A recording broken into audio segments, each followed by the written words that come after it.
Why, hello, gamers. Hello. The stream's supposed to be silent. Oh, fuck. I forgot to put music on while I left. Oh, now I look like a dick. Oh, no. I look like a dick. Oh, God. Hold on.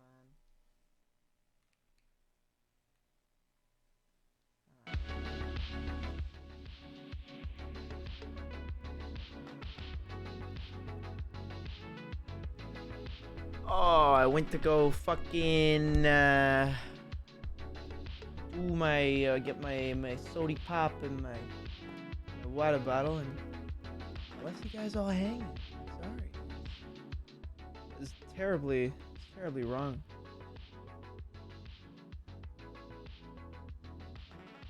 Why am I not hearing my mic monitor at all?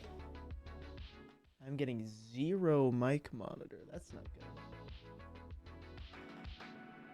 Sody pop, yeah. I open my TC Helicon.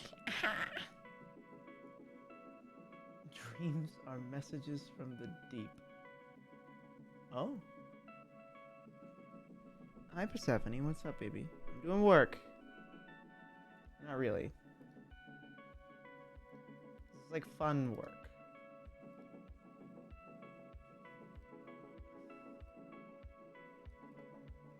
Hello? Hello? That didn't affect anything. My headphones plugged in? New Void Risker Wayne. Ooh, I gotta look that up. Wait a second. That one, not, oh, hey, there we go. That's better. Gotta love this software. You're from FinStream and you can stick around for some. That's good. Pog. Alrighty. Let me turn it up still because I'm a goofus. There we go. That's better. That's better. Oh, why am I up here? Sorry, I don't mean to mog you, manlet. Am I a little tall today?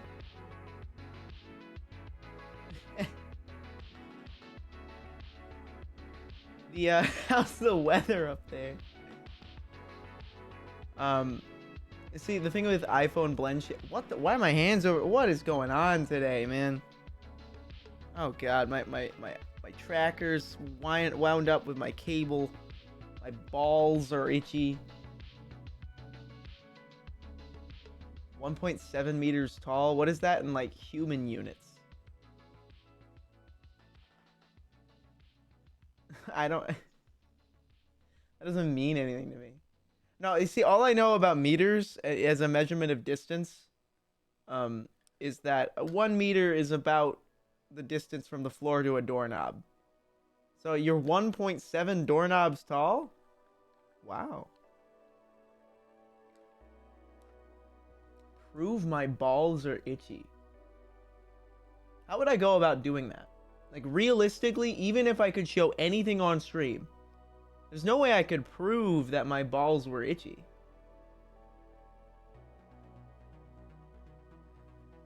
By scratching them?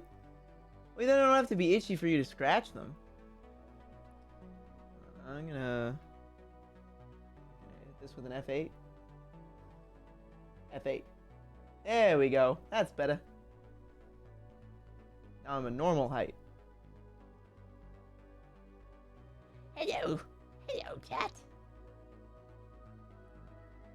Want to choke again? You sound like my ex-girlfriend. Normal 6'2" height. 6'2", Jesus Christ. Tall. I'm a 2825. Thank you for the follow.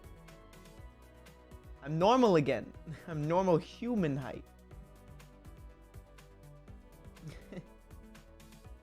Oh, I was choking on water. This is a Coca-Cola. And I put a lemon in it. It's one of the Mexican Cokes. One of the ones with raw cane sugar. Or just cane sugar. East Coast accent. That's just my funny voice.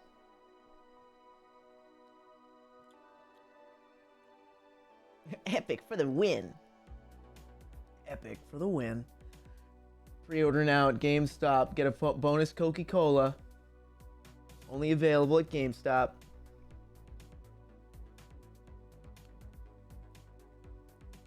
American moment? What? Getting a Mexican Coke? That's a Southern California moment. Ooh. That lemon's tart, baby. Ooh. Ugh. Limited edition Pog soda. Mexican Cokes they do be going hard. I reckon. Super Mario RPG. Sonic the Hedgehog, Donkey Kong 3. Adventures of Lolo 1 and 2. Limited edition Piss Cola. You're burping. Sorry. Let me have some water. It's important to stay hydrated. Especially in my line of work.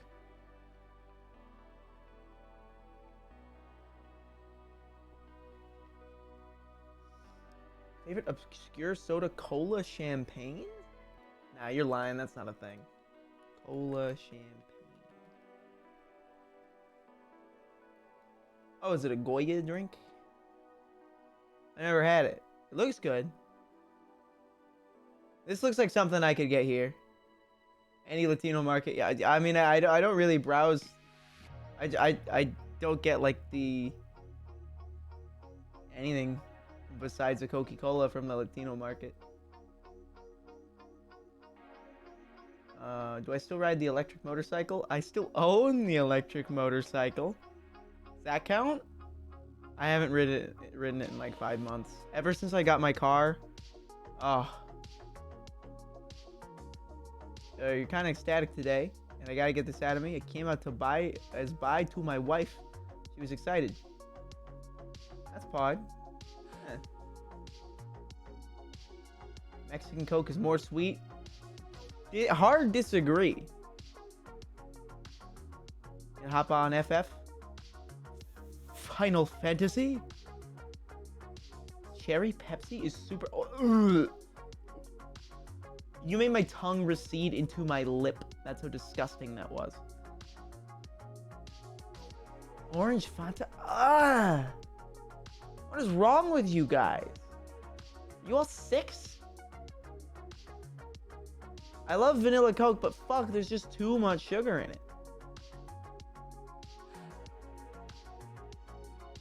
They're good, but oh my god.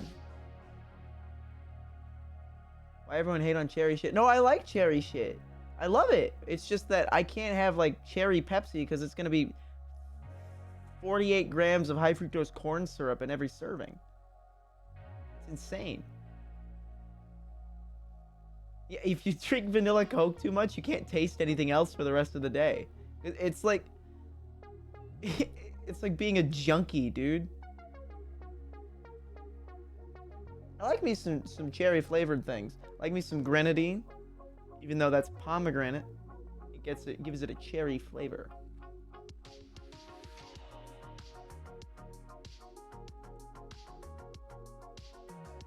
What is grenadine? Grenadine is a syrup that they use in bartending and mixology. But if you've ever ordered a Shirley Temple, it's like a cherry syrup. Really, really, really good. Well, it's not sweetened. It's sweetened with something else. Yes, sweetened with cane sugar. Which I find that my body digests better. Because cane sugar, like, okay, yeah, I'm gonna get a tummy ache later. Everyone gets a tummy ache, but God, high fructose corn syrup knocks me out for like 2 days. Grenadine is made from pomegranate. Yeah, I just fucked you up, dude. I just hit you. I just fucking. You got fucking Jimmy Neutron brain blasted right there. You know how you make homemade grenadine? You boil palm for 20 minutes.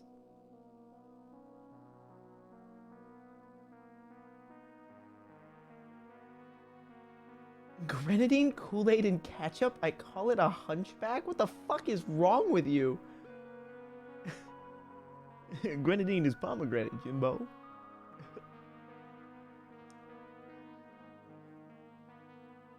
You're from Brazil, so your soda's usually made from cane sugar. That is the case for most places that aren't the United States. Is it called the Hunchback because you're bent over and puking it? Pepsi gets too much hate. They started selling 12 packs of cans of Pepsi that use cane sugar instead. And I saw that. I was like, oh, I guess I might as well try it once. And it was really good. I like that. What's Gatorade but for actors? Pedialyte. No joke. We drink a ton of Pedialyte.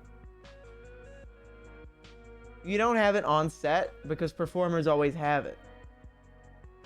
I have some Pedialyte in my shoot bag. It's true.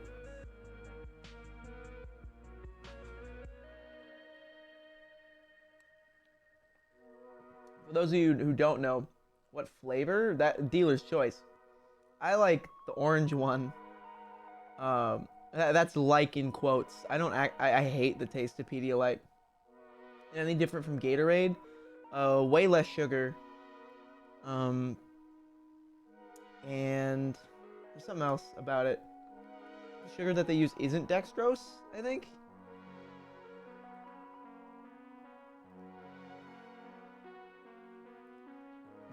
It is...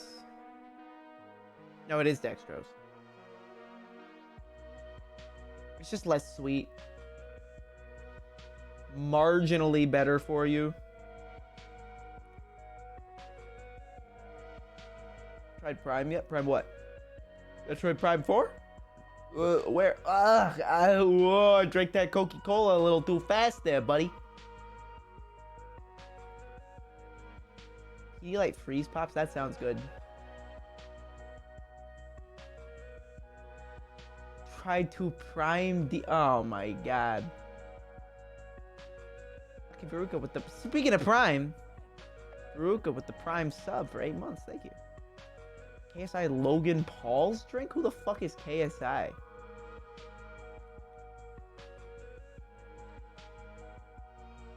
don't know who that is. Do I live under a rock?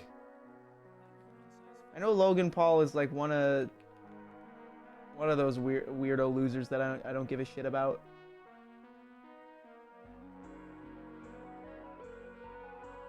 How do I not know? What do you mean, how do I not know? I sit in my room and I film my silly little porn. And I play my silly little games. That's all I do every single day. He's a UK YouTuber. Why the fuck would I know a UK YouTuber?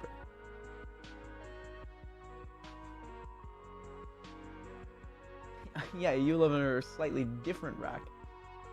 Because he's massive. KSI. Googling him. I have never seen nor heard of this person in my entire fucking life. I have never seen this man before in my life. He's in movies? I gotta check his IMDb page.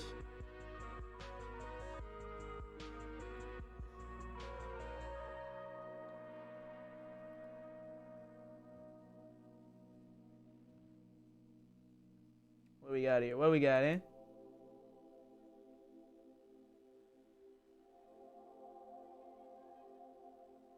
This is his sound credits.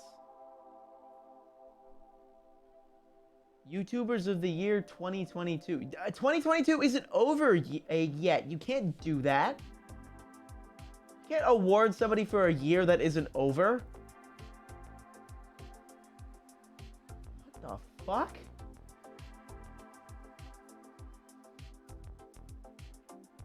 He's been in himself, and he's filming a documentary about himself. I really don't give a shit about this person. I really don't give a shit. If you go out of your way to film a fucking documentary about yourself, holy fuck, eyes rolling into the back of my head. That is just, oh. Dude, I started filming this documentary about myself. Oh, it's gonna be so good. Everyone's gonna love it. Fucking asshole. My tracking's awesome. Why, thank you. Why? Thank you. Trust the plan. Speaking of documentary, it's like the hip new thing. It's the hip new thing. Oh, ooh. Ave Dominis Dominis Noctis. Thank you for the Twitch Prime sub. Yo, Scam Train, let's go. It's like the new hip hot thing to do in my industry, to do a porn biopic. Like, oh, I'm going to do a documentary about myself so that I can star in all the scenes. And it's porn. And Broxisma, thank you for the 5 gifted. When is the Jean Hollywood biopic? I will never do a porn biopic. However, big fat juicy butt,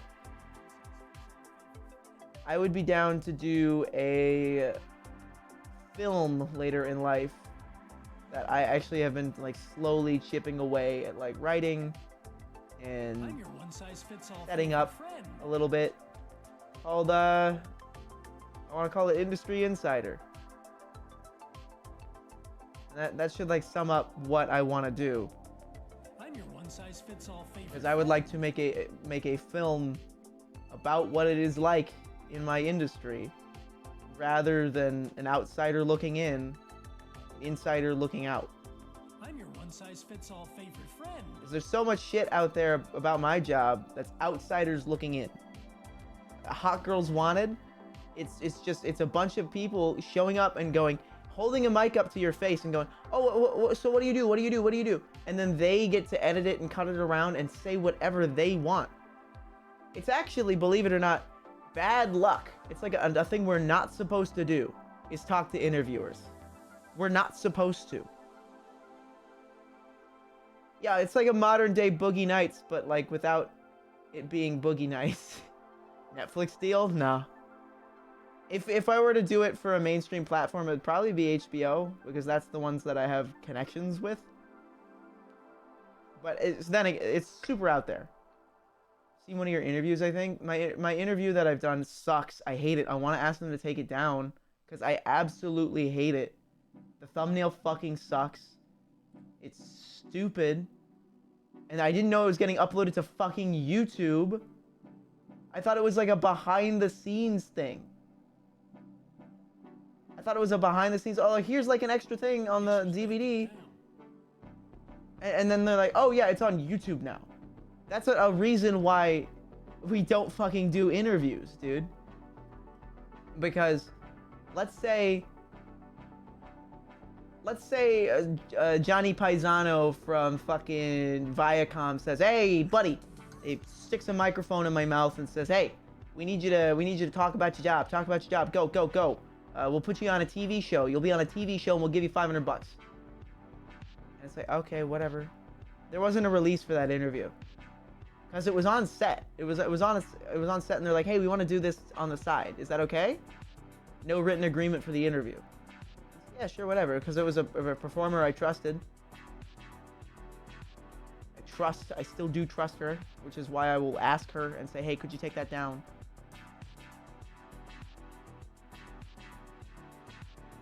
Yeah, dude, that's the one I'm talking about. That's the one that sucks. That I fucking hate, dog. Do a lot of exercise. On camera. But yeah, so Johnny Paisano at Viacom says, hey, I'll give you $500. And he can spin it however he fucking wants. He goes, hey, here you go. Here's this end product. You sign the release, we can make you say essentially whatever we want. And also, if we're asking questions about your job, we are profiteering from your job. We are taking your issues, your problems, your suffering, we are making money off of it. Like, let's say fucking a Twitch streamer wanted to interview me. And you say, hey, oh, we can't pay you. Oh, you're not paying me? Then why the fuck would I do it? Why the fuck would I do an interview if you're not paying me? We'll pay you an exposure. Like, like, do they realize how big of assholes they look like? Yeah, I become the product that they're selling, and I'm not benefiting from it. In fact, most of the time when we do interviews, it's detrimental to us. Literally. I had a friend who had to like redo everything, move and everything, because they full on doxed her when they did an interview. They said, oh, here's her full name. Here's her full legal name. Might as well give out her address too. It's like, oh. If you're not paying or being paid, you are the product. Exactly.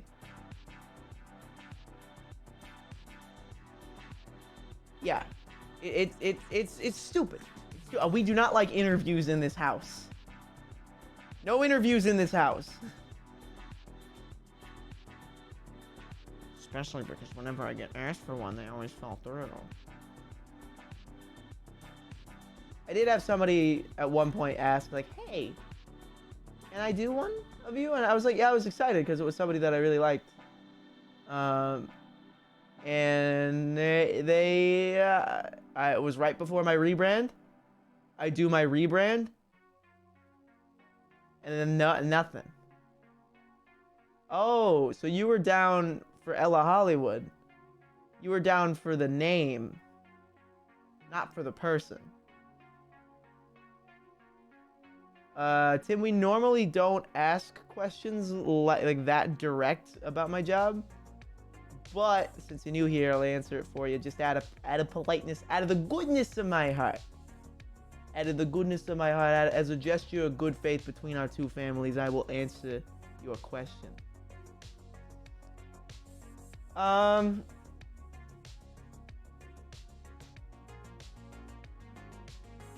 Yes.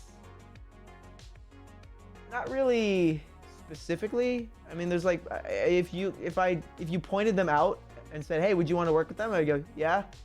I could do like a smash and pass thing. But that'd be a dick move. That'd be so mean. That'd be like an asshole thing to do to actual people in my actual industry. I think Violet Myers, we like DM'd at one point, which we should do. Have I done the soda? Sorry, I got like fucking 3 messages there that I tried to read at the same time. Have I done the Pokemon one? No. John's no list. Yeah. FMK of what?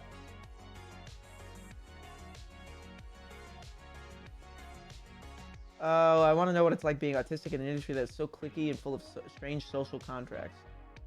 Well, if you treat it like a business, which is what I do, it's very, very easy to navigate. It's just that you don't get like the social credit of being a cool porn star. I don't get the social credit of showing up to cool porn star parties and railing a line of ketamine off of like a 3 million follower TikTok e-girl's thigh. You know, I don't get that. What I get is a fat paycheck and a good night's sleep. And I get work regularly. I get work, dude. They call me up. They go, hey, buddy. We need somebody like in 3 days. Can you do it? Because fucking Ms. Paisano went on a ketamine bender and now is not available to go to work anymore. What I'm saying is that ketamine is my drug of choice. I've never tried it, and I don't think I will. What do you mean treat it like a business? So, a lot of people treat it like a party. they go to work and they go, okay, sweet, I get to have sex on camera. What? If you're just having sex on camera, you could do that from your home. The reason you're here is to film it. Film, not put it on camera. You don't mix business and pleasure. Instead, what I'm there to do is ensure that I put out a good product for the company that hired me to be there. I am a product in that scenario. I'm a contractor who, like, let's say we're fucking building a house. I'm the contractor that supplies the metal bearings. If I don't ensure that I give them good metal bearings, then they're not going to hire me for the next house. Exactly. It's like I am there to do my job. I am a part of the orchestra. I am not the conductor. I am there on time. I've only ever had to cancel one shoot. I canceled one shoot, and it was 4 days ahead of time because it sucked. I'll tell you the story of why I canceled this shoot, because it's pretty fucking obvious once you hear why. This was before I had a car. It was earlier in my career. They said, hey, we shoot in San Diego. Could you come down and shoot a scene for us on Sunday? Or no, on Monday. And I went, okay, yeah, sure. This is, it's Wednesday at this point.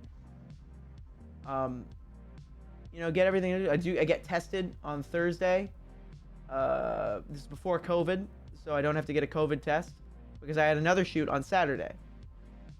You do everything, do my shoot on Saturday. They say, hey, we want a fresh test. We want you to have a fresh test. We'll pay for it, but we want you to have a fresh test for when you do our shoot. Holy shit, now I need to, after work on my shoot on Saturday, I have to run down to the testing clinic, get a fresh test because they're closed on Sundays. And then on Sunday, I need to take a train down, take a train down to San Diego, which from where I was a 3-hour train ride, and then stay in a hotel overnight. And then it turns out that they booked me on the day where the trains are closed, so I had to take a 8-hour bus to the fucking shoot, an 8-hour bus to a motel, to a cheap motel that they booked me for. And then they say, oh, by the way, last minute change, your scene partner changed. It's gonna be somebody on your no list. Is that okay? No, it's not okay. Fuck you. Oh, by the way, we're not paying you extra for the commute. You know, the 8-hour commute, and the fact that you can't work Sunday, and the fact that you need an extra test, and the fact, like, what? Oh. I've only worked for this, so I've worked for the company a couple times, but they have 2 studios. They have a studio in Vegas, and they have a studio in San Diego. And I love shooting for them in Vegas because it's people that are super, super professional, have done it a billion fucking times. You show up, they fly you there, they fly you to Vegas, they get you a ticket from your preferred airport in the morning, and then they fly you home at night. I've had days shooting for them that have been faster than days that are like at houses nearby. Shooting for them in San Diego the last time they wanted me to wear a blonde wig over my just done, like the day before, beautiful candy apple red hair. They said, hey, can you wear this blonde wig? What? What? I said no. And they're like, okay, we're gonna call the director and take a photo. Is that okay? I'm like, yeah, call the director, who's not even on set today. Yeah, that was the one that was a copy of the one that was a couple weeks before. from a different company. Did you feel weird doing your very first shoot? Yes and no. My very first shoot was for a website called TS Casting Couch. Very fun, very good name. Totally not dated. God, it was dated when it was called that, you know? And it was a solo shoot. I had to do my own makeup, you know, and I had to get there on my own. I did 2 solos for $600. And it was for a website called Groovy, or like that's the owner. It's a very small company. They shoot all like trans performers and trans stars, especially like the really young ones who are just starting out. Groovy's a small pool, and I ended up being a very, very big fish. Yeah, not enough. Well, it's like when you're 18, you know, $600 for what? 4 hours of work? And I ended up making good friends with the videographer there, Buddy Wood. Buddy Wood is great. I love Buddy Wood. Buddy Wood is he's like he's a creepy old pervert, but he knows it and he plays it so straight, and he's so great. He looks like a wizard who can control mud. I need to find a picture of Buddy Wood for you guys.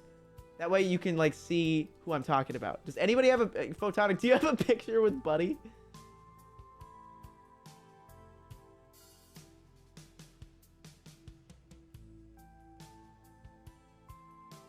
Oh shit! I found one. Oh, that's not a good one. There's so many dicks out right now. Oh god, there's just so much pornography on my screen. I'm trying to find the actual honest real picture of Buddy Wood.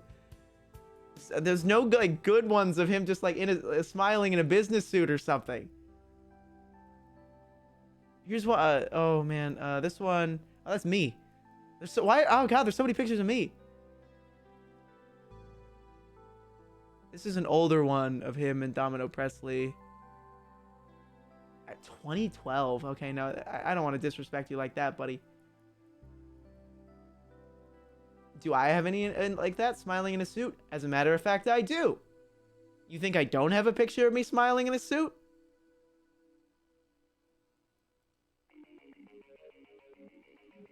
All right, I'll just use this one. I think that's his girlfriend or his wife. He's married to a trans woman too.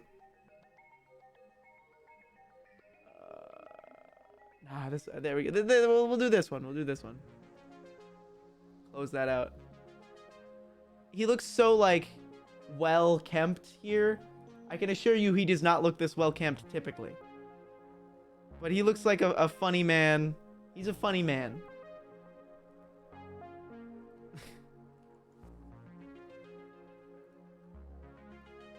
Here's a better one.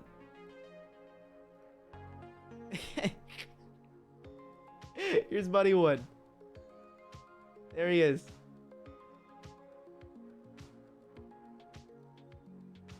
You can see the mud magic there, dude. We love Buddy. So it was my first shoot. Was for that guy behind the camera, and he's very polite, but he's also a creepy old pervert. The late stage Randy Quaid. He looks like a Buddy Wood, I'll tell you that. He's a fun guy. Somebody else asked, oh, like, what's something about no lists? I gotta scroll up. So does the no list even matter if they... No, it does matter. Absolutely. It's just that that company disrespected me.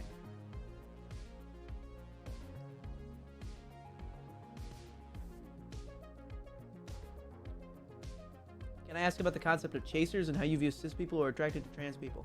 Well, I'm not trans. So, I can't answer that question. Well, okay, well, no, hold on. I can answer that question because I was trans for the last 4 years of my fucking life. How do I view cis people who are attracted to trans people? I don't know. That's a fucking minefield and a half.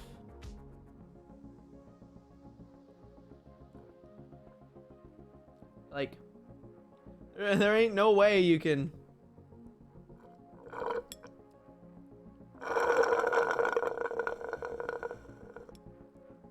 And Chaser treats it like a fetish. They go, oh, let me see your sheeness. I've had somebody say sheeness. Sheeness.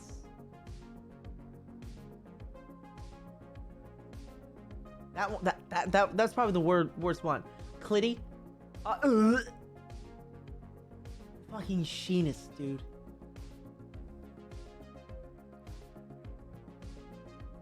Guess it would depend if they're only attracted to trans people. Oh, they're typically not just attracted to trans women. They're attracted to women in general. It's just that they specifically want this because they find it to be to just hit that like reptile part of their brain that says like, oh, I'm breaking some sort of taboo here. Gridlock.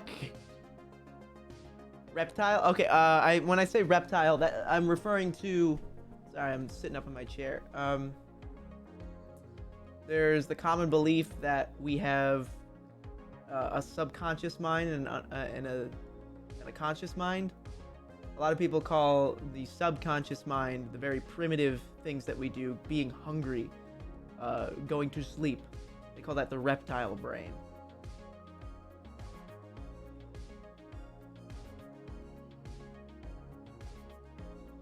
Structures derived from the floor of the forebrain during development. The cerebral neocortex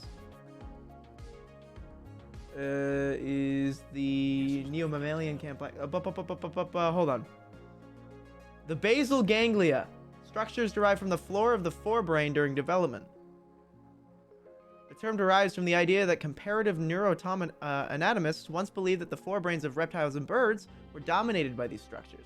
McLean proposed that the reptilian complex was responsible for these species-typical instinctual behaviors involved in aggression, dominance, territoriality, and ritual displays.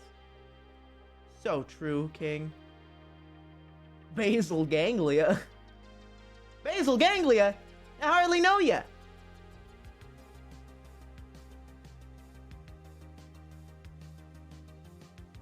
I played Disco Elysium. I know all about brain stuff. I know all about brain stuff. Zuck brain. I don't like calling Zuckerberg a reptile because calling people reptilians is a dog whistle for calling them Jewish sometimes. So I like to say that he's a robot instead. I find that more entertaining. Is that he's like a machine but trying to be like a human. Besides, yeah, that's a pretty common one. First, you've heard of that? Well, you're not Jewish, so... You see, when you're part Jewish like me, you hear it all. He's also super autistic. Well, he's also an asshole. You can be super autistic and not an asshole. Because I'm only a little bit of an asshole and I'm super autistic. So, who wins here, huh? It's a spider piloting a mech. It's a colony of ants infesting a corpse. I stream every day. Not every day. Because when I work, I'm there all day.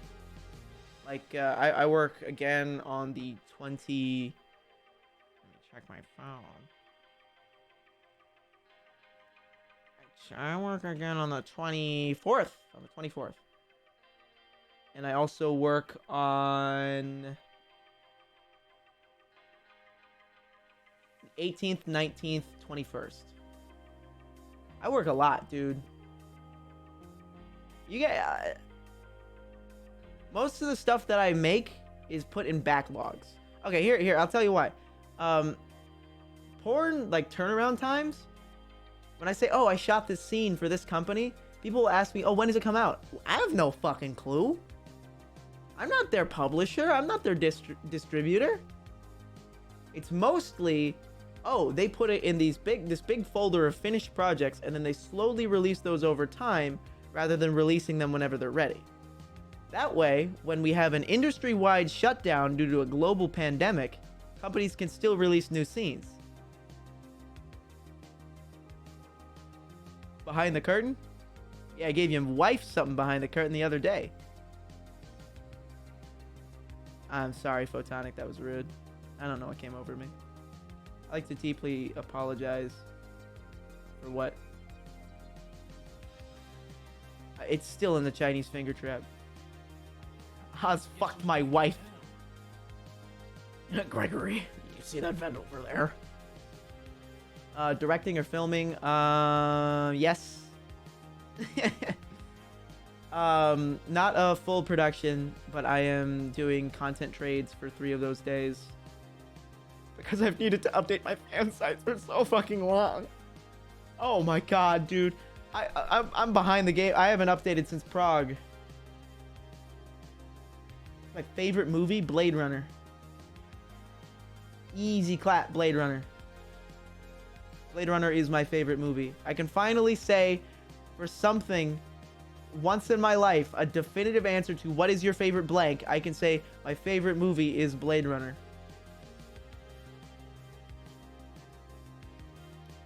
Not gonna lie, Soda, I'm mildly jealous of you being rich and successful at such a young age while having autism. Wish I could have gotten that far so quickly. I got lucky. I lucked into this super hard.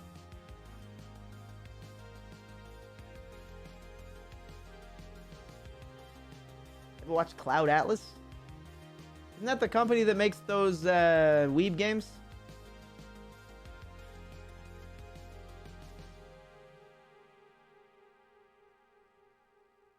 I like the part where he runs over Blade. IDK, I've never watched it. Wesley Snipes in Death Race 2000.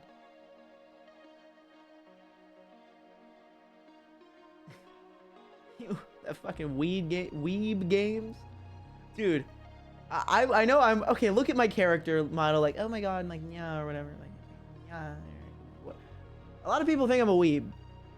A lot of people look at me and they go, oh, you like anime, right? I went to In-N-Out the other day wearing an Omocat shirt that somebody left over here and said, hey, you can have it. I went to In-N-Out the other day and the guy in the drive-thru says, hey, I like your shirt, man. I'm like, oh, cool, thanks, man. He goes, what are your top 3? And I'm like, what? Oh, your top 3. Top 3. Oh, do you watch anime? And I went, no, man, sorry. Oh, that's cool, that's cool. Yeah, I'm a fucking poser. I am a weeb poser. Does the shirt smell like them? Not anymore. I've owned it for like fucking 6 months. No, I've owned it for like 2 years. It's a Chingy's shirt. I'm a bit of a fucking poser, I'll tell you that. I just like the aesthetics. I like the aesthetics, but holy fuck, if you try and get me to watch anime, I can't do it. I can't do it, man. Every time I try and watch anime, like, as in the gay Chingy? Yeah. It would be Chingy's shirt. Yeah, exactly. I reckon. Every time... What the fuck was I saying? What was that? Oh, anime. When I try and watch anime. Trying to watch anime. You sit down, you put on an episode, you get a cold open, and then you get the intro. The intro is fucking 2 minutes long, and it sucks. I've never liked an anime intro in my life. Besides Cowboy Bip-Bap. They're way too long. They put a lot of money into them. I skip the intro to Arcane every single time. Every single time I skip the intro to Arcane. Don't put intros in my media, ever. But then, okay, well, it'll open up. Well, let's do an anime dialogue scene. Character A, little sister over here, will say, "Oh, big brother, you're so cool." And then it'll hold on one frame of the big brother, and he'll go, in his head, he'll say, "Wow, she thinks I'm pretty, or pretty cool." and then in real life he'll just go.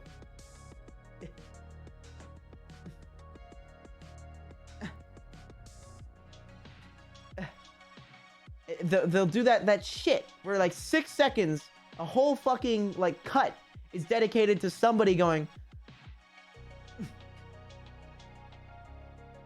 In every fucking show.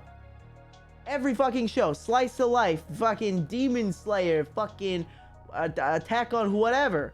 Everyone, they'll have this stupid shit where they'll dedicate an entire shot that'll be like 3 or 4, dare I say 6 seconds long, where somebody just says and slightly moves.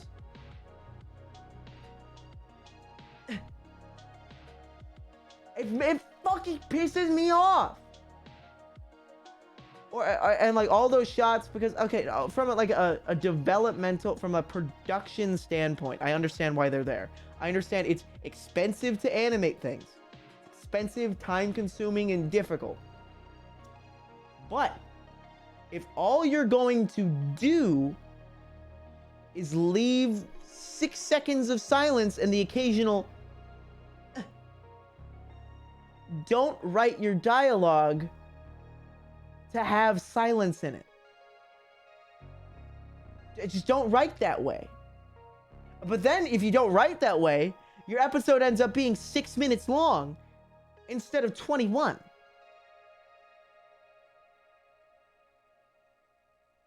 Bionicle cartoon? There was no Bionicle cartoon. Are you talking about Matt Nui online game? Oh, don't even get me started at JAV, dude. JAV, I love JAV. I love it, I love it, I love it, but holy fuck. Have you tried to watch a whole JAV? They're fucking 2.5 hours long. 2.5. Easy. That's like fucking rookie numbers.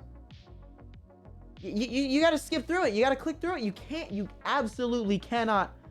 Like, dude, it's like my ADHD brain. I get fucking exhausted. I can't watch them.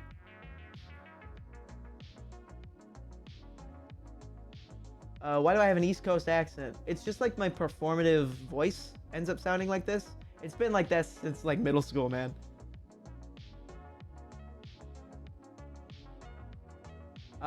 Because I actually do it.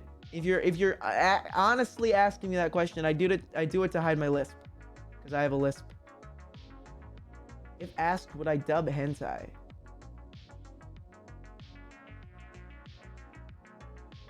I basically already have. I've done adult VO before a couple times. Just not like animated 2D hentai. I do 3D stuff. You're watching too much George Carlin? Yeah, Carlin, exactly.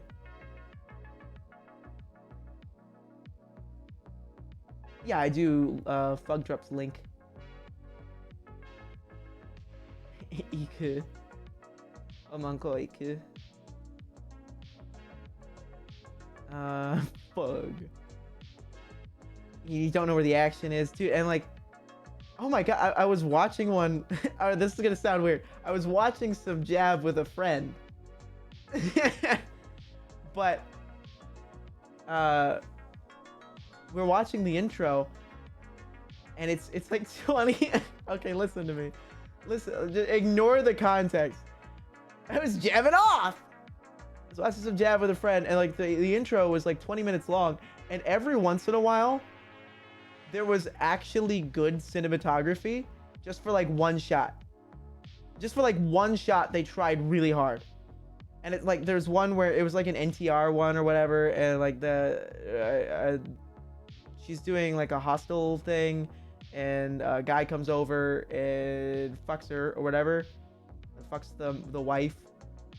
But like the shot of her watching her husband leave was shot like it was from HBO's Euphoria. They filled the room with haze, and she had that Rembrandt lighting, and it was the depth of field was perfect, and it was so perfectly framed just for that one shot.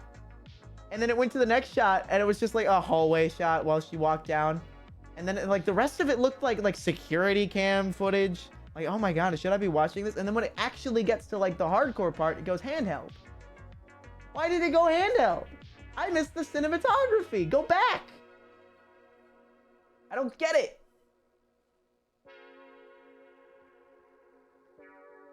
Have you got any more puns?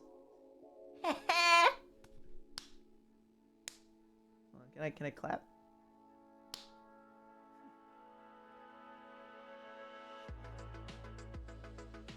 I love the one. I don't think I could read that on chat, man. On stream, man.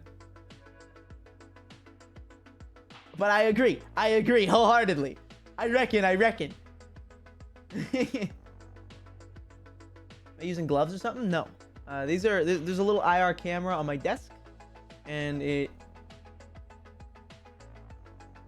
I can even like mesh my fingers together, and it gets that. I can't really do like David Bowie and Labyrinth contact juggling yet. I want it to be that good. Spooked ya. Gotcha.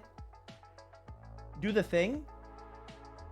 Oh, I've done that a couple times.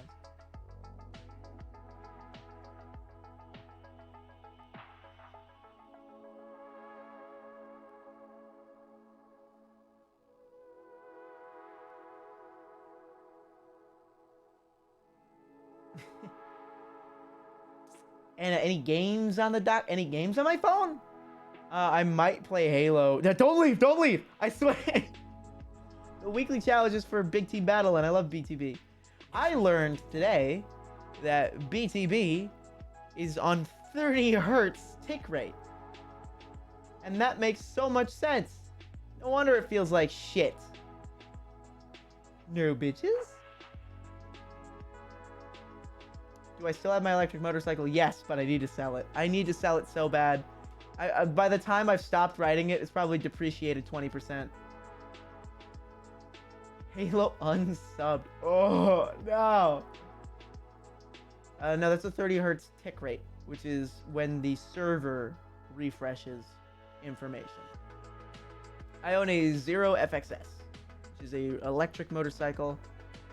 Why I stopped? Because it tried to kill me. I went to go to In-N-Out, and it's windy up here in North LA. Really windy, so my bike kept getting knocked over in the wind. And I have handlebar mirrors. So it started to pinch that part of the handlebar mirror where it goes into the handlebar against the throttle. So when I pulled the throttle, pulling out of the parking lot, to speed into my turn, it pinned it. I pulled that throttle and it set it to max. Now, if you've ever ridden an electric motorcycle or driven an electric vehicle, you know that they have 100% of their power 100% of the time. Meaning the moment that throttle got pinned, the bike was going to go 80 miles an hour. There's nothing stopping it. So of course it threw me 6 feet into the air. It immediately just like knocked me onto the floor. It just right over the bars instantly. I was just outside my apartment, so it wasn't like I was in a terrible situation, but I was on a really busy street. And that feeling of like after you just smack the back of your head against the pavement and you sit up. No, I had leathers on. I didn't have my leather pants on though, or my boots, and I twisted my ankle really bad. But I was wearing my jacket, thank God, and my helmet, of course, and my gloves, of course. But I was just wearing my jeans, like not even like my good jeans. I was wearing like cheaper Levi's. I wasn't wearing I have big, nice, reinforced Kevlar jeans, specifically for motorcycle. This was last May. No, bitches? Road rash? No, thank God. Because I didn't slide at all. I just immediately tumbled over the front. Feet went over my head. And then slam onto the floor. So I went feet over my head, butt onto the ground, and then the back of my head hits the ground. Did I get to eat your In-N-Out? Yes, I did. I got up and I rode to In-N-Out and still got it. Because at that point, if I nearly died getting it, I might as well get up and get it. Did I break anything? No. I had a gnarly bruise about the size of like about yay big on my butt. And I twisted my ankle real bad. It was super swollen for like a week. I did not have a concussion. Because that's what helmets are for, but I cannot wear that helmet anymore. That's a fun fact. Motorcycle helmets are consumable. They're really expensive. They're like $300 minimum for a good one. And you put that on the moment you get in your first accident and you bump your head, you cannot use that helmet ever again. You use that helmet ever again, you will die. Yeah, they're consumable. Once you use them once, they're done. I still have the helmet. Yes, I do, because it looks cool as shit. You can eat them? Once I've slid like 40 meters nearly over the side of the cliff and all I got was a small hole in my jeans. Big, dude. Any tips for an ADHD-riddled gooner who is going to college full-time? Talk to your doctor and get ADHD medication. Get officially diagnosed and get medication. That's all I can say. Yeah, never spend less than 500 on a helmet. That's good advice. I think my helmets are like 600 bucks, I think. You're too hot to die.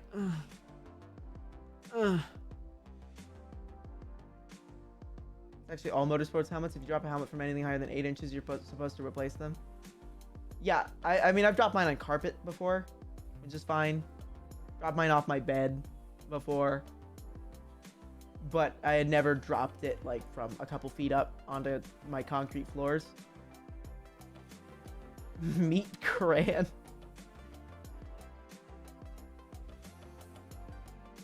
Oh my god, 8,000 per crash. My Hulk foam fists worn like a helmet with eyes cut out. That'd be fucking terrifying.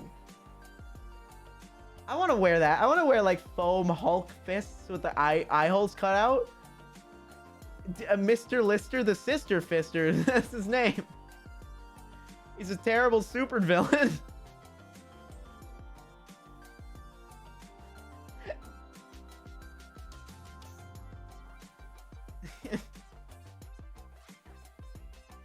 He looks like Dick Dastardly. IDK, anything about motorcycles, but someone has a really old Triumph one year. It looks awesome, like World War II era. Yeah, Triumphs are beautiful. Fortnite harvesting tool, real life? Fortnite real? Yo, is Fortnite real? That'd be pretty pog. What if they made Fortnite real, dude? Yes, ask Finn. Am I real? Oh, I thought your username was Lost in the Matrix. Fortnite, in quotes, is real, in quotes. Like the clone trooper helmets from Fortnite. Yo, they added Arcane. They added Jinx from Fortnite to League of Legends.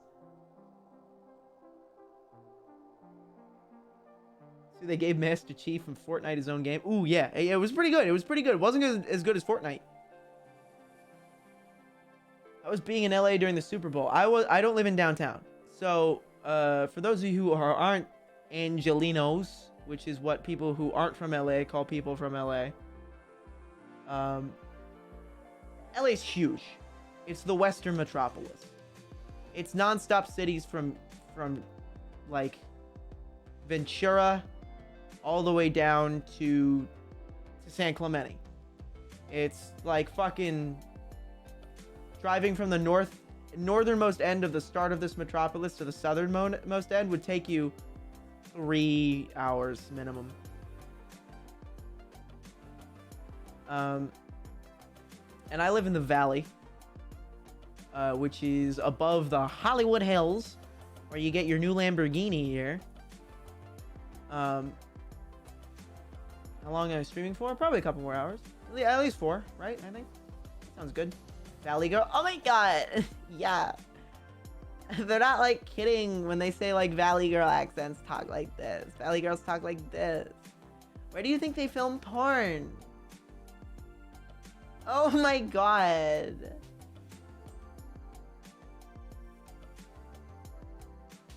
But yeah, that's why Valley Girls sound like that, and that's why porn sounds like that. Have I seen the classified? Father, when can I leave to go out on my own? I have the whole world to see. Ever been to a party really high up in the hills? No, but I worked there all the time. Oh wait, no, yeah, once.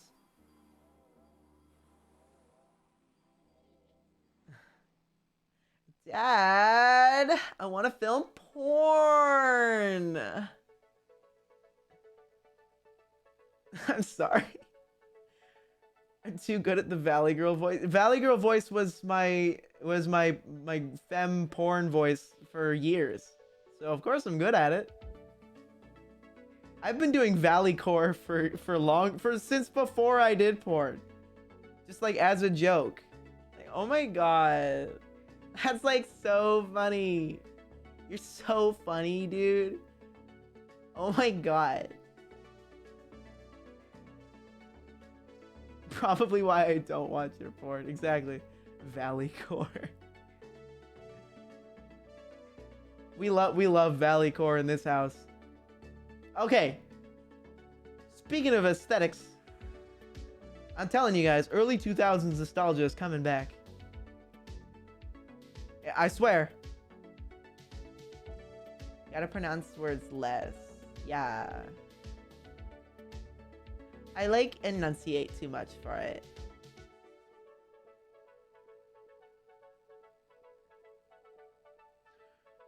Not for at least 10 years. Oh, I'm gonna be the herald of early 2000s nostalgia. At least in my industry. I swear to God. I can't eat it.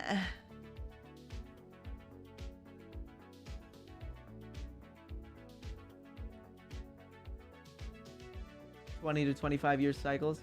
I've heralded it, dude. I'm telling you. It's gonna be big. It's gonna be big. Yeah, we gotta blast some Smile DK in here. You play Yu-Gi-Oh? No. But I've always found collecting Yu-Gi-Oh cards to be really fun. I like CCGs and TCGs. The problem is that I don't play them. Sorry, got a bug in my eye. I don't play them. Because I don't have friends who are equally as into them as I am at the time. Make me a Magic fan. I've been more into Yu-Gi-Oh than Magic.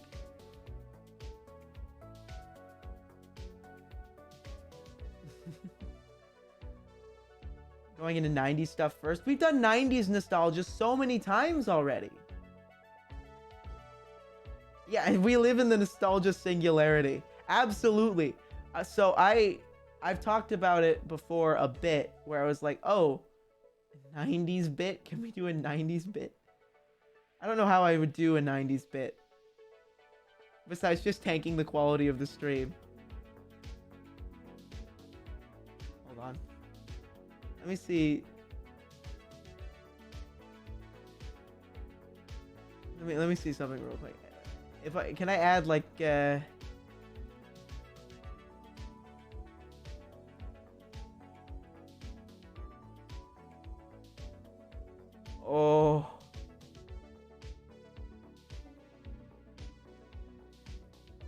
No, I can't do this.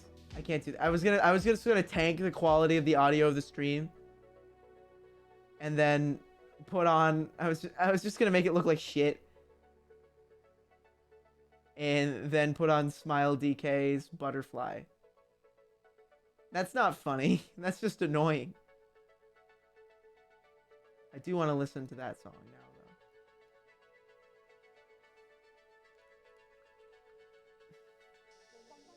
though. Smile DK won't fucking DMCA me, right? There's no way. I've already done the unregistered Hypercam 2 bit. I've done that like 3. Oh, this music video it sucks. I just tried to turn the quality up and oh. This is the music video. Oh no. Oh no. Oh no. Oh no. Average Tau player. Oh man, I missed something. I missed something. Oh god. Somebody said fidget spinner spaceship. I get rid of like all these fucking like video links. How do I get rid of these so that I can show you that? Are we roasting 40k players now? They don't need to. You don't need to. They show up and they speak for themselves. Oh man, that sucks. You want to listen to a happy hardcore remix of it? Hold on. Okay. I don't know if you've ever been to this part of YouTube before, but this is what like the videos look like.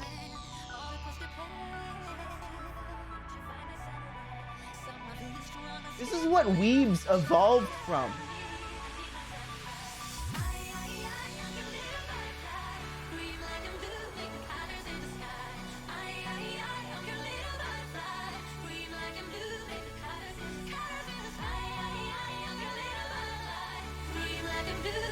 Wait.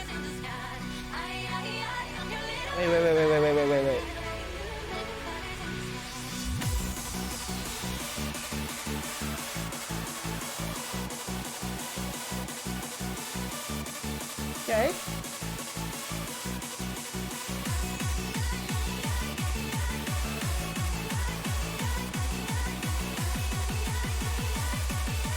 Okay. Are you ready?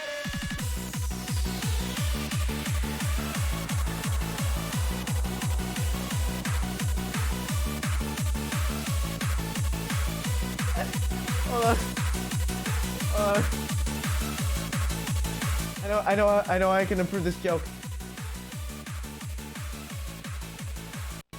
Fuck.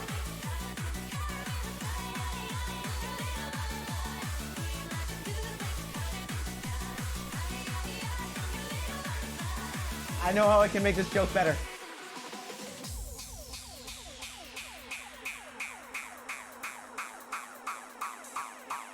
Whoa. Whoa.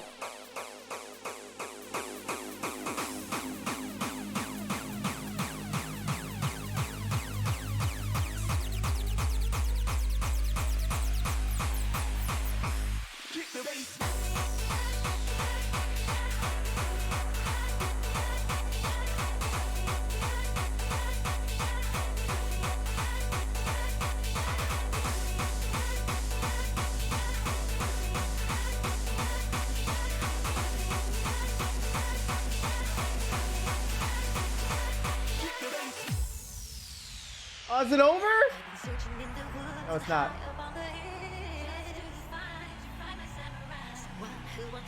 The fuck?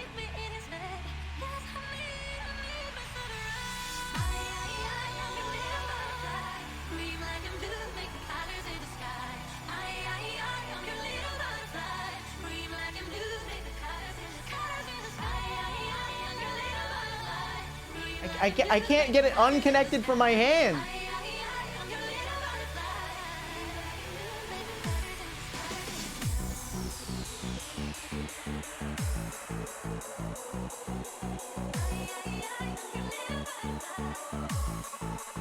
Oh fuck, it's still stuck. Ah!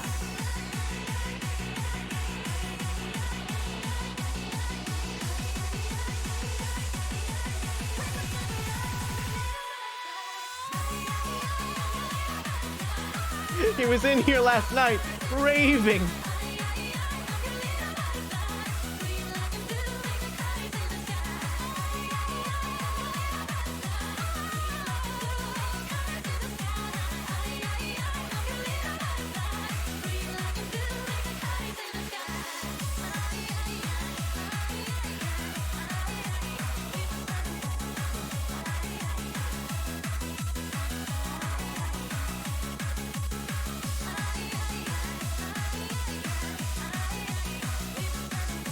This goes off. This goes off. This one's a banger.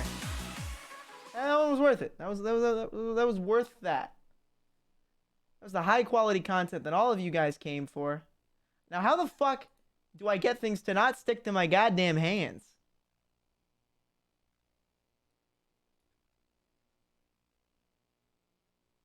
Oh, like where's the cutoff point?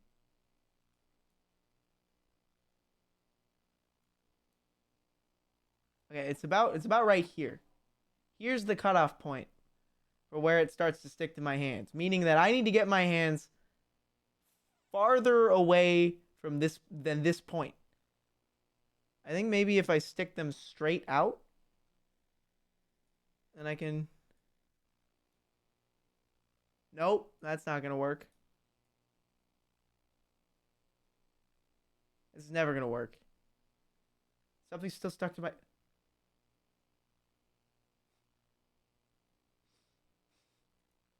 We'll figure that out eventually. Let me put normal human music on again. But yeah, like this fucking whatever created Smile Butterfly is like the apex predator. What? The apex predator that used to like eat and hunt down the evolutionary like precursor to weebs. Pull up Nightcore Wonderwall?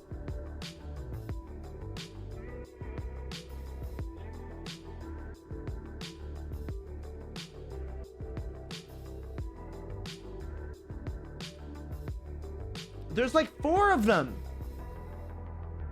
Yeah, that one's gonna get me DMCA'd. Hold on, here's one.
I can't do it. I can't. Okay, we go back. We go back.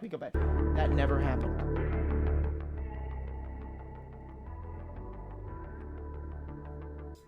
The government asks you, that didn't happen.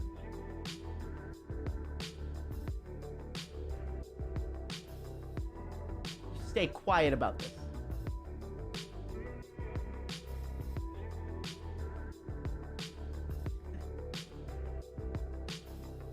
I am going to get something from my living room real quick. And then I will rejoin you. Fight about what?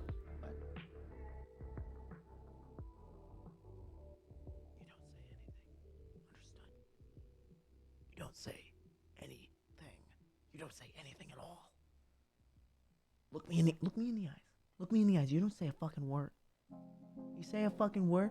If I hear that you fucking squawked, say bye to your girlfriend's knees, okay? That was dark. I'm sorry. Be right back.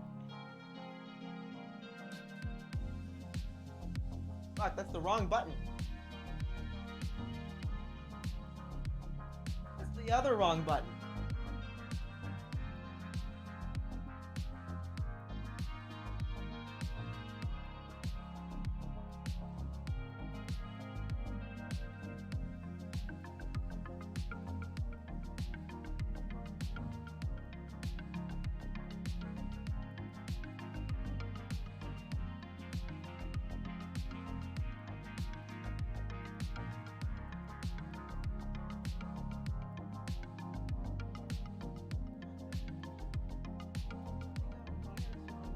like annoying.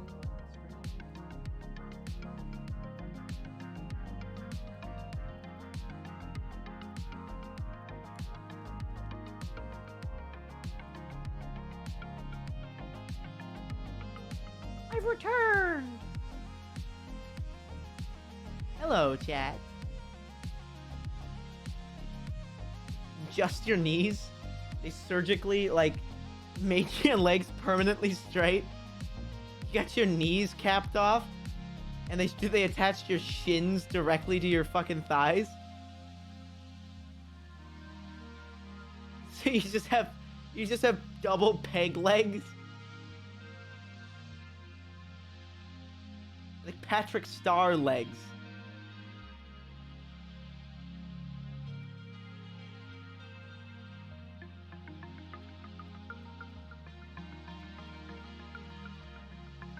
Called the cotton head. What?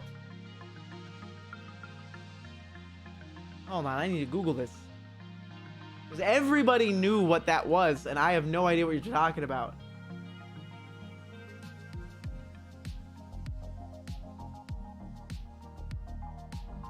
Oh, it's Hank Hill's dad, right? I haven't watched King of the Hill in its entirety. I've watched like 5 or 6 episodes total, and I've absolutely loved it every single time I've watched it. But I don't think I could tell you off the top of my head who Hank Hill's father was.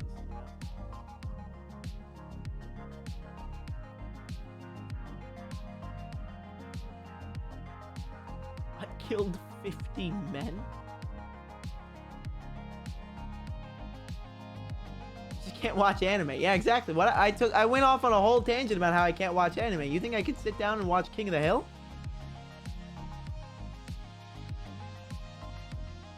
I had a friend whose mom went on a date with Mike Judge. I don't know why that came into my mind,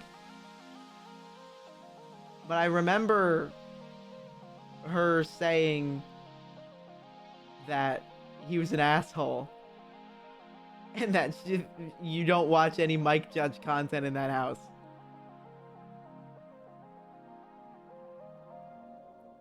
She just had like a horrible time on that date. The Japanese argue if dub or sub King of the Hill is better. Oh, you need the subs. Sub would be so much better. That's fucking great. That's gold.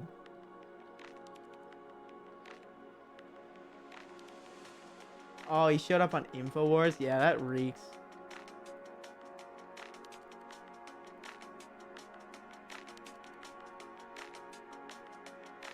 They do the same thing with Family Guy.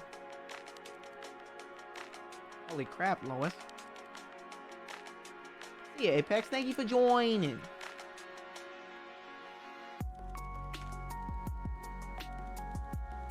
Yeah, separate from art from artist, I guess. Because King of the Hill is like, I watched a wonderful video essay about it. And how it's parody without being mean. Like, it has nothing mean-spirited in it whatsoever. Zuber thinks of Twitch Prime stuff. Like, there's like a big, whole commendable aspect of it. Where it's all of this wonderful parody that it's not rude at all. Hey, Zoob. He made Beavis and Butthead the greatest show ever. Okay. I think that's probably... If somebody asked you, what's the greatest show of all time? Not what your favorite show is. What's the greatest show of all time? And your answer was Beavis and Butthead? I'd be fucking terrified of you. I'd be absolutely fucking terrified of you and the world you live in, where Beavis and Butthead is the greatest show of all time. I think the answer to that question is... Ooh, Top Gear is a good answer. But I think there's an objective answer, and it's The Sopranos. It's either The Sopranos or The Wire. Because those both took the format of TV and transformed it into a whole landscape for where you can tell stories like their film. Yeah, Breaking Bad wouldn't exist without The Sopranos. You know, Better Call Saul can't exist without The Sopranos. You can't tell a serialized story without The Sopranos. You know, at least not to the level of respect with which it deserves. Hey Tony, hey Tone. I have never seen a single episode of The Sopranos, and I never will. Are you watching Euphoria this season? Lol, I hate watch it. I do not hate watch it. And I listen, buddy, I'm in it. Like a couple episodes, just like extra work, because I have a good relationship with the director and stuff. But I shouldn't say this, but I don't watch it. I don't watch it, man. I've watched like 4 or 5 episodes. I can't do it. I can't do it, man. It's too stressful. It's too fucking stressful. I watched it recently with a friend. She puts on an episode like, hey, we're gonna do a watch party of the new episode. And I went, oh yeah, sure, that sounds great. She puts it on. Oh my god, it's stressful as fuck. Holy fuck. I thought I was gonna have a heart attack. Like, and I don't get how people say, oh, Zendaya's a bad actress. What? Did you watch the same thing I did? You ever dealt with people who are addicted? Have you ever dealt it with drugs? Ever? That's what it's like, man. It's so, it sucks how real it is. Because like the moment I like put my I put like myself in those shoes and I start like, hearing like their fucking family arguments, I'm like, oh, I can't do it. Oh, I can't fucking do it. I can't do it. I can't do it at all. That being said, the director of photography, I believe it's Marcel, absolutely incredibly skilled. Sam Levinson is one of my heroes now. Sam, in case you guys don't know, or couldn't glean from the fact that one of the principal characters in season 2 is played by a porn star, has a lot of respect for sex workers. A lot.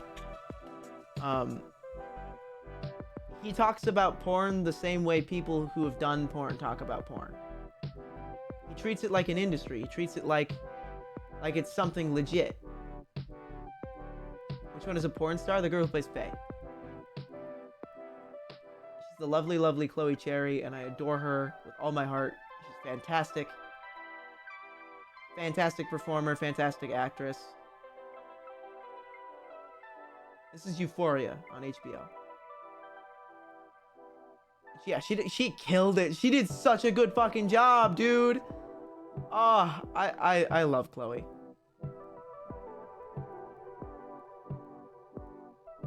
I was the only trans porn performer that was actually fully featured and had a line. Yeah, I had a couple lines, and I was going to have lines in season 2, but the season 2 shoot was like a really, really, really big scene, like a huge scene. I can't talk like about the specifics because it's not out yet. Oh my god. Sam gets on set that day, looks at all the people on set and goes, I should have booked this for 3 days. I should have booked this for 3 days. Porn's still sexual to a porn star. Is there compartmentalization that goes on in between it becomes sterile? Yes and no. It's different for everybody.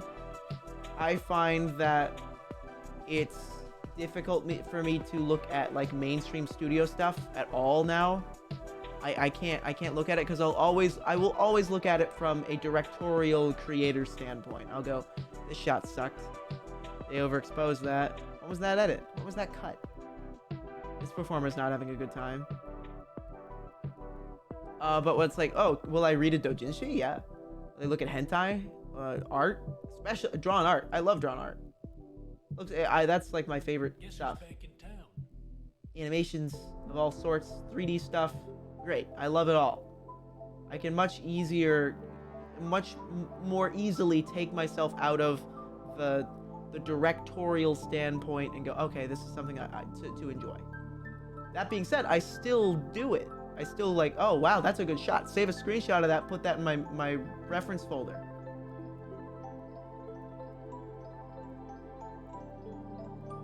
You were afraid you were gonna get bullied?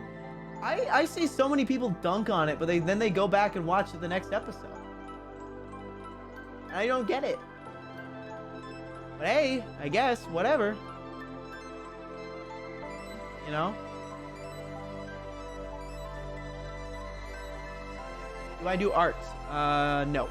I want to learn 3D art. I can make a donut in Blender. And I've made a robot in Blender, a very simple one. I don't have him rigged up for animations or anything. But eventually I want this character to have an AI companion.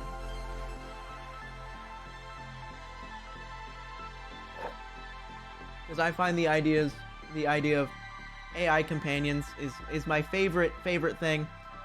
Going and like listening or looking at all of the media I've ever liked, AI companions is a good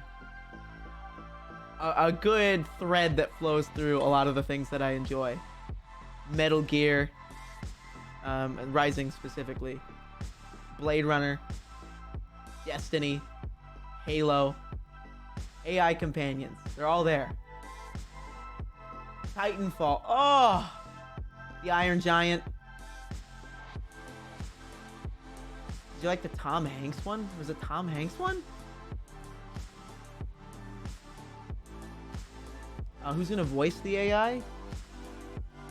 I actually might hire somebody. Like the thing is, like I already have like a general design and a name. Her name is Juicebox, because I specifically say that all of my electronics are one like AI going through all of them. I like to pretend that way whenever I recycle old electronics and get something new, I feel like the consciousness of that electronics is moved into the newer device. That way I'm not abandoning something.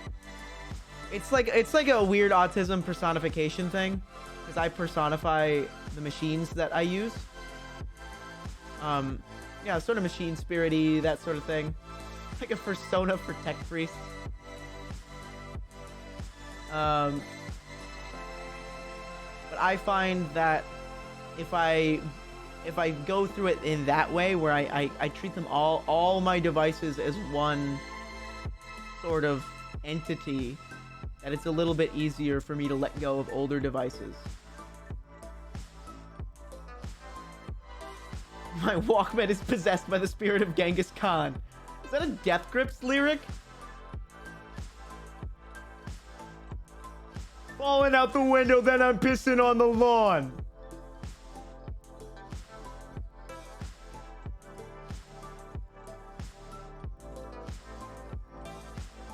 That was pretty good.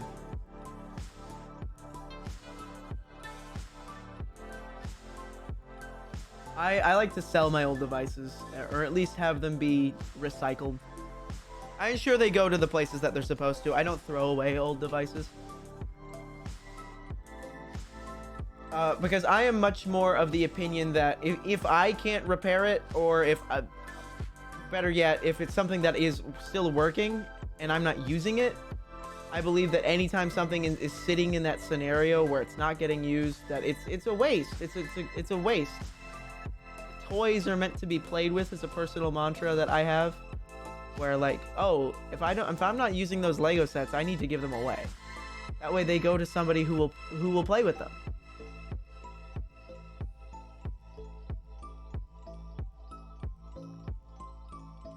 I give stuff to my family who will eventually throw. Oh no. Do I take action figures out of the package? You bet your big gay butt I do. You bet your big gay butt I take action figures out of the package. I want you to know that I bought a sealed 2003 Takanuva on stream. Cut that sucker open. Sealed. Cut it open on stream. Toys are meant to be played with. Keeping them in their box goes against their purpose.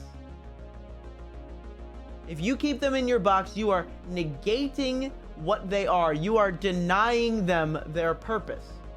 You are more wasteful than people who would throw it away. And yes, I did cut open the bag and immediately smell it, and yes, it did smell like new parts. Something your nephew used to say? Oh, I'm sorry. Think about Toy Story. Exactly. Toy Story was one of my favorite movies as a kid. I used to have... Buzz Lightyear was one of my heroes. Yes, I will be watching Lightyear because those designs go fucking off. I immediately saw like the robot and the Zurg designs from Lightyear, and like I was like slack-jawed drooling. It's so my fucking shit of like toyetic but still like edgy and fun. It's like, oh, here's this like special brand of goofy, but let's play it completely straight. Play it like it's real. Play it like it's a thing. Should have given him waves. Oh yeah, I reckon. I need to get a good screenshot of Zurg and Lightyear. Oh my god. This design goes fucking off. I adore it. I adore it. I have to like mute it and because I don't want to get DMCA'd by fucking Disney or whatever.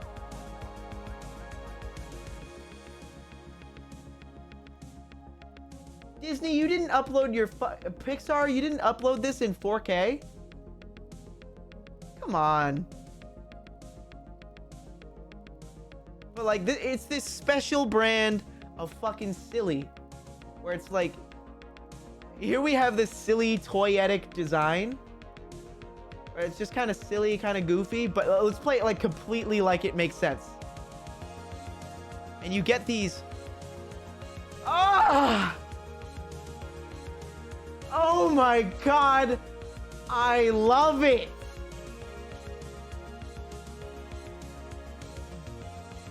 Oh my god, it's so good. It's so fucking good. Oh. Oh my god. Yes! Yes!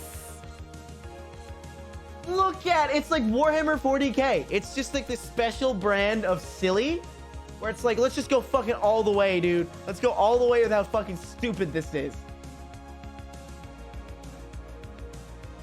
Oh, but play it like it's completely normal.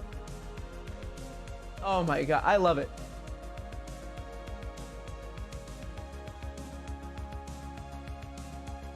Warhammer 40k is silly. Warhammer 40k is silly as fuck. That's the whole point of Warhammer 40k. If you're saying Warhammer 40k isn't silly, if you hold on, no, if you're taking Warhammer 40k seriously, are you a Nazi? You're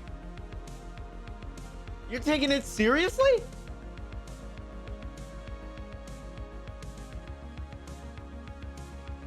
Yeah, it literally named a genre, grimdark. The orcs, it's so silly, it's so over the top, it's so wacky, it's so fucking stupid that it's great. It's a contest to see who can be the worst. Literally, the good guys are the Nazis because the alternative is Cthulhu.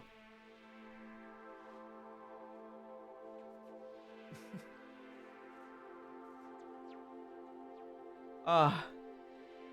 Mamma mia. These designs are so fucking good. They're so good. Hold on. What were we looking at here? What were we looking at here? Oh. I love it. I adore it. It's so good. It's so good. It's so good. I need to pause on that frame of Zurg again. No, like, well, these guys? I don't know who the fuck they are, but like... Hold on, did I skip too... Oh god, it's so good. These guys look cool as fuck.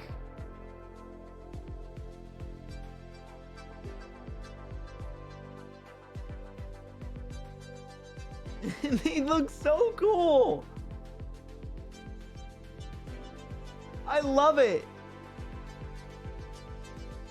Yeah, it multiple eyes, the rounded shoulder pads. Literally, the fucking... This is what my Grey Knights used to hold when I played Grey Knights.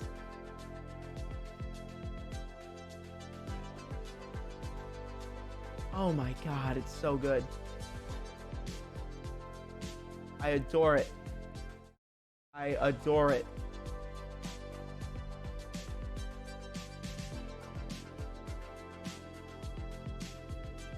The artist school is Mira Nova, though. What's that? Am I gonna get myself banned if I Google that? Oh no, she's the blue lady from Buzz Lightyear Star Command, right? Power Glaives, that's it. Yeah, she's pretty good.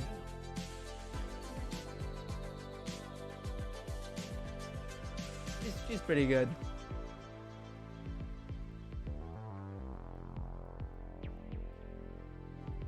Wood. Wood. Wood.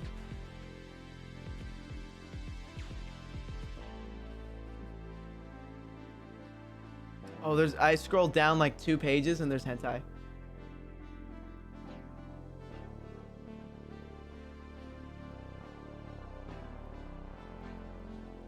You like the big head, the gravity woman?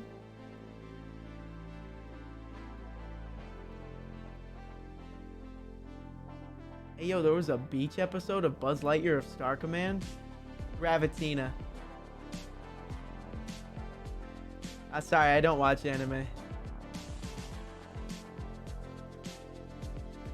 Oh no, 6 images in, it was hentai.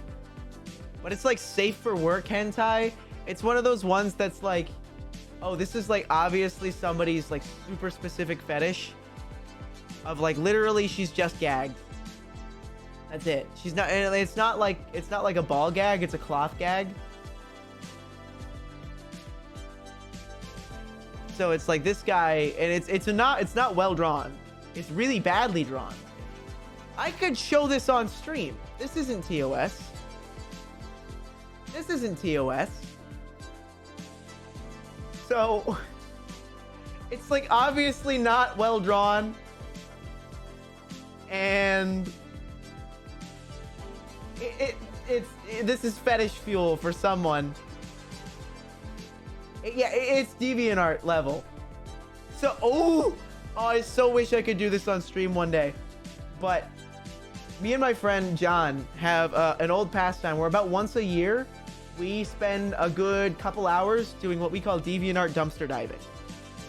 And we take all of the horrible, horrible images that we find, and we start just shooting off like tags. We go, okay, what's a tag? We sort by recent, or sort by fucking popularity, and then go to the last page. We go Garfield fart, Naruto feet, Spyro sad, and we try and find the words just that give us the best awful stuff. I need to find there. Okay, hold on, I have to go. I need to ask John for if he has the picture of the picture.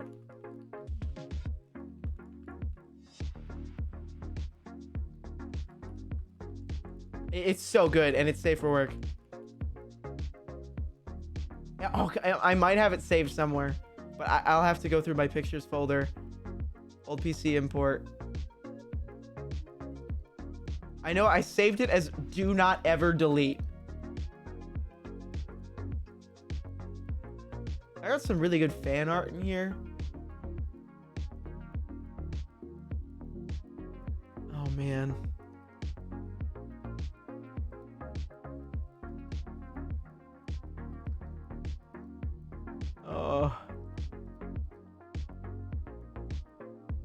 I can't find it. I can't find it. Okay, but it was a picture of Spyro holding a bloodied Crash Bandicoot, and it's like rendered like it's painted rendered, but it's not painted rendered well. So it's like it looks like hyper realistic in all the wrong ways. It's so good.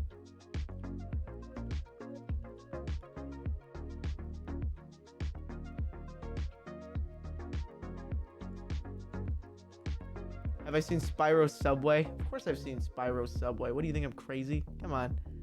Asking me that. You think I haven't seen Spyro Subway? Please do not Google Spyro Subway.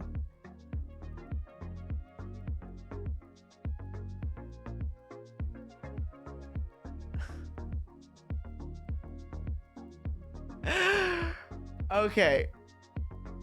In case you're wondering,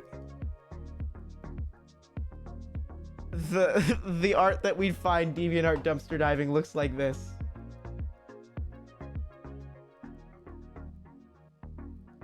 It looks like this.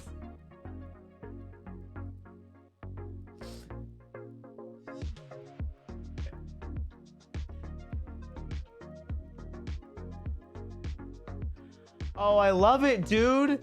I love it. I love this. I love this. I love this. And I'll tell you why. Because this person went and they are just drawing. They are drawing from the fucking heart, dude. They are just drawing whatever. They don't care how good they are. They don't care how bad it is. This is pure artistic expression. It's signed. They're proud of it. And they should be.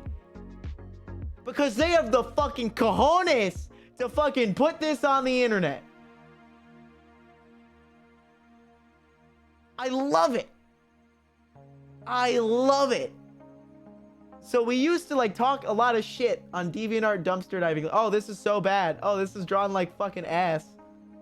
But honestly, truly and honestly, if you have the balls to put this on the internet, I am so fucking proud of you. Keep drawing. Keep going. Because this sucks. But goddamn, if you ain't trying your fucking heart out, you love it. We love to see passion, dude. It's beautiful. It's beautiful in its own way. It's beautiful because it's ugly. You're more supportive than my father ever was? I'm sorry, man. Yeah, and like there's oh, here, hold on, here. Let's look at this image from an artistic standpoint. Hold on.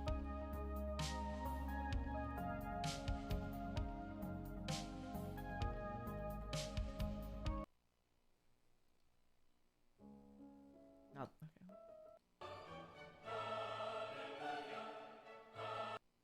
Come on, here we go. Music for reading.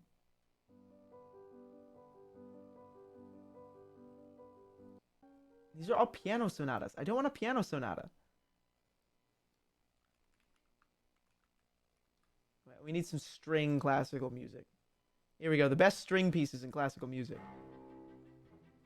No, because this is too good. There we are. Let's look at this from an artistic standpoint, shall we?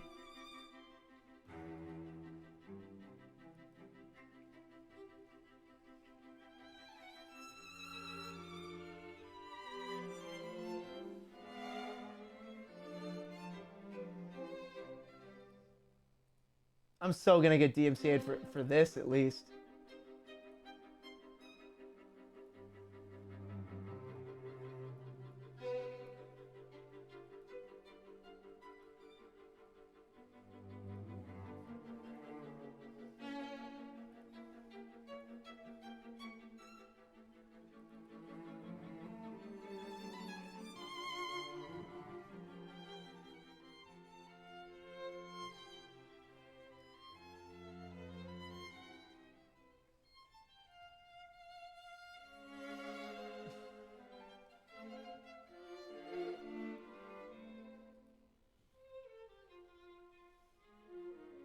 the beret on, you coward. I was going for like old world art rather than fucking. I was going for old world and not contemporary. Hence the classical music. If I were doing contemporary, there'd be piano.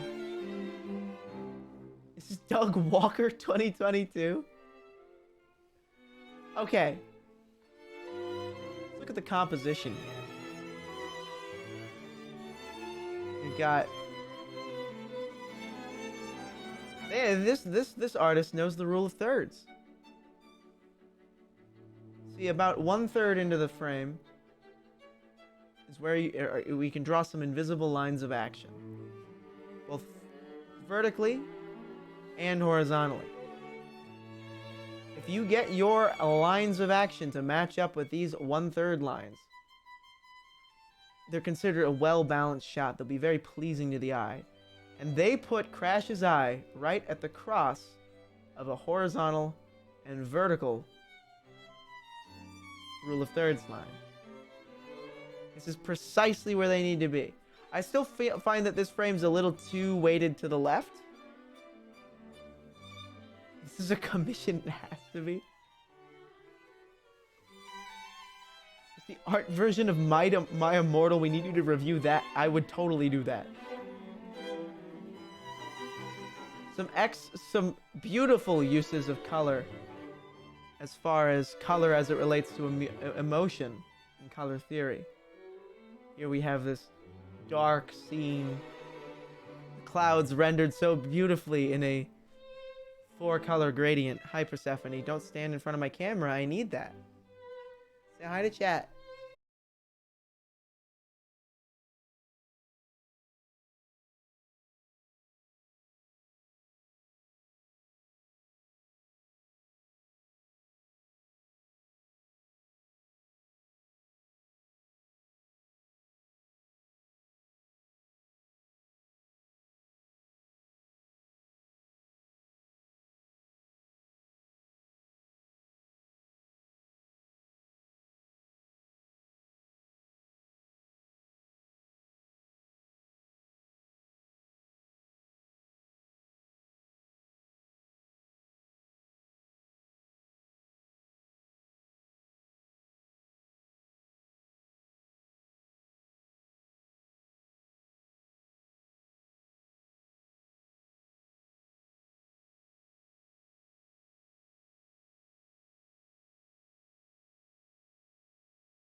Bro? Chat 2? Jar. Hold on. Hold on. I can make this bit better. I can make this bit better.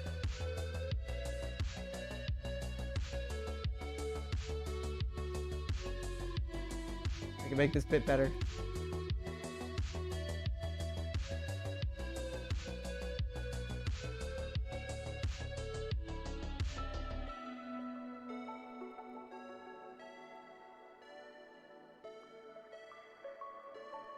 Oh no, I've been shrunken down. I hope nobody gobbles me up. I hope nobody gobbles me up. Uh-oh. This is worse than getting gobbled up.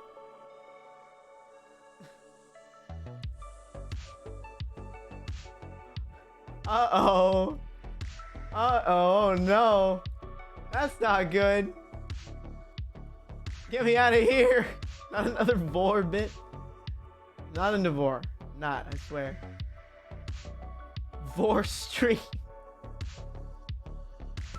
This bit sucks. This bit sucks. Whenever I'm playing Destiny, I do a Zavala impression. I go, hold on. Guardian, I've been shrunken to only 8 inches tall. I hope my Korra doesn't gobble me up. And I'll do that every single time.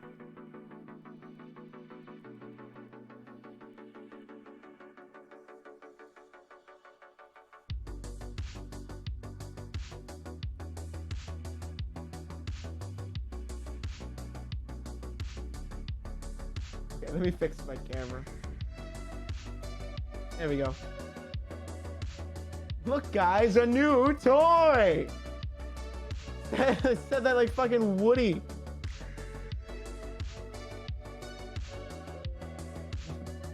Oh wait, you're a toy!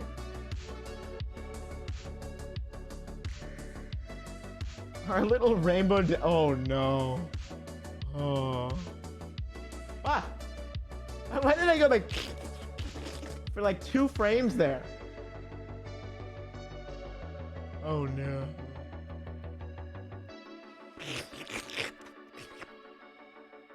Get some puppet strings.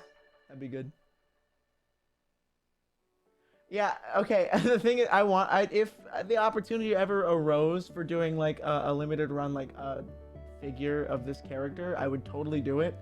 But then I know that I would get sent pictures of people coming on it. I would get sent pictures of some hot glue on it, if you know what I'm saying. Just like, I mean, fine by me, but like, at least send me money if you're gonna make me look at it. It's immediately going in the jar, exactly. Like the red color of your hair? Thank you. I like the highlighted color of your message. Oh god, oh, why would you say that, man? I'd love to do like a figure of this character at some point, or at least a version of this character. Maybe not specifically. Like I know I want to change like the graphics on it. Like, oh, we've got this like little paw print thing that I really like. I like that paw print design. But the one on the chest was like one that I drew up like real quick and went, hey, could you do something similar to this? And they just used the one that got drawn up. I kept going, okay, let's make it a little bit more different. And it would get slightly changed, and I'm like, not worth it. So eventually, I'll edit all the logos. Like, I'm not a fan of it, honestly. Maybe even an STL for 3D printing. Yeah, I mean, yeah, the VRM file can easily be converted to an STL. But I don't want to give out like 3D files of this character, because like, if I give out 3D files of this character, they could start VTubing as me, you know? Body pillow, I would totally do that. In fact, I know a company that would probably do that for me right now if I paid them the money. So, it's a company called Cuddly Octopus. There's a safe for work version of the site, which if you're going to be visiting, them as I say this. That's go to that one instead. But they have a commission service in case you have a character that you want that isn't available. You can say, hey, would you kindly make a body pillow of this character? And they go, yeah, sure. Here's a list of all of our artists that we communicate with and regularly work with. Pick one or two or three, and then we'll talk to them and see if they're down for drawing this character. A dono goal? Oh, that would be cute. I'm gonna get a Nissan 240Z. I love me a Nissan 240Z. That's my favorite car, buddy. Good taste. Good taste. Mwah. I want it in like a matte cyan wrap. Matte cyan. That'd be beautiful. There was one nearby in matte green. Ask a sex question. You're pushing it, but all right, go for it. Hold on, I got the folder of all the designs. Because I did order one from this company. I did order a beautiful, beautiful cuddly octopus of a character, and I'm going to get one of the safer work ones. So I bought them in my personal life, occasionally. I don't like have a partner or anything that I do that sort of stuff with. So, oh, it's so good. Oh, I had to open this in Windows Photo Viewer? What the fuck? So this is... I can show this one on stream. This is the one that I ordered and that you will soon be able to buy. It's so good, right? It's so good. I got their most expensive artist. It's so good. And there's let's just say there's a couple versions. There's a couple versions of that, if you know what I'm saying. The versions. There's a couple versions.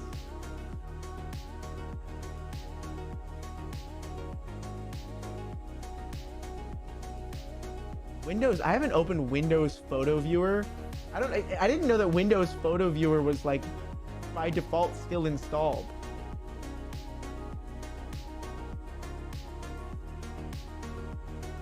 But there's a couple versions. Yeah, you picking up what I'm putting down? Pornography.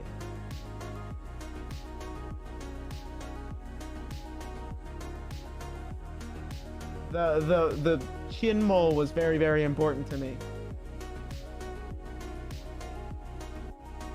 I gotta go for some reason. Oh, they're so good. They're so good. Well, these are .tiff files, so they're like super high resolution. I feel like if I read that, you're gonna like D's nuts me, man. You're gonna D's nuts me so hard. I thought you were dating what's her name, the cute girl with the purple hair. We haven't been dating for a little while, but I don't need to talk about my dating life. I think that's pretty standard for streamers. I think that's a thing. Good night, Corbin. But we're not dating. We're still like on good terms. She still lives with me, you know. It's the website called the Cuddly Octopus.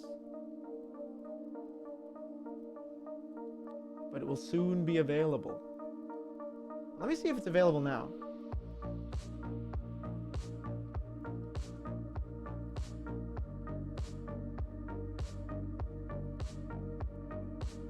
Oh shit, I opened it in Japanese. Oh god.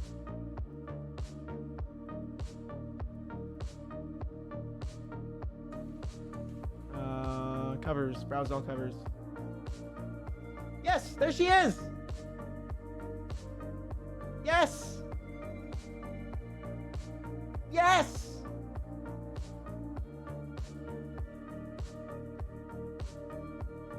Oh, it's so good. It's so good. Okay, hold on. I gotta tweet this out.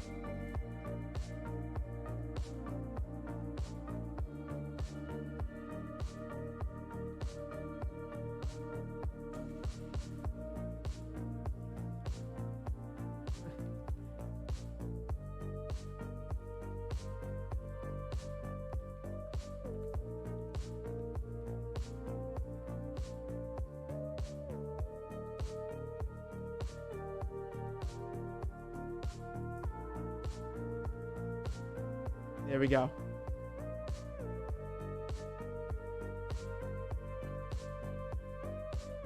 It's so good.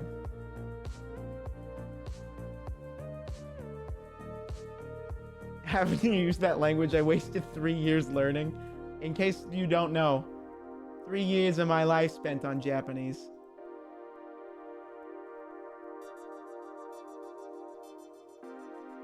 But yeah, I'm sure it's not surprising that there's a lot of not safe for work content on this website. There's a pretty Dr. Gardevoir one. Oh, Roxanne Wolf? Yo, they drew her thicky, dog. I send this to Lost, actually. Lost like what do you think Lost likes wolf girls?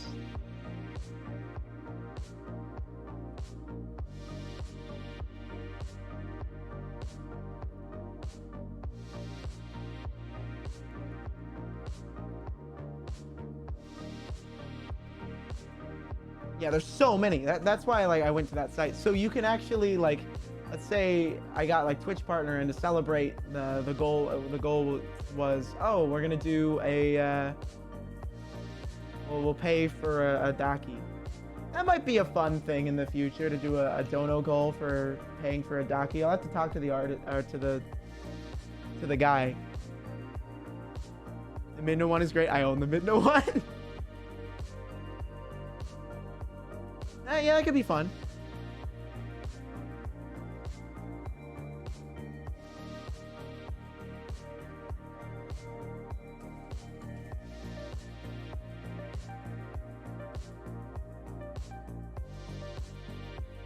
Which version of Minda? Oh, the short one. Why the fuck do they have a Vaporeon one? Well, because actually, in case you didn't know, Vaporeon is the most... I'm not doing it. Not doing it.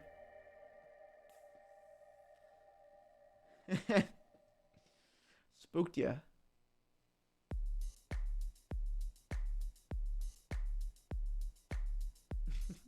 Most compatible for breeding with humans. Oh yeah.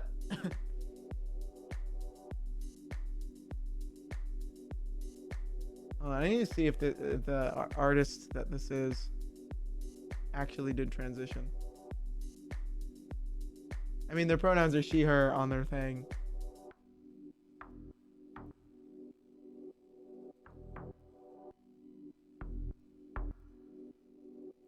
They're apparently Japanese Brazilian. Is this Jetstream Sam? Did Jetstream Sam draw the furry art?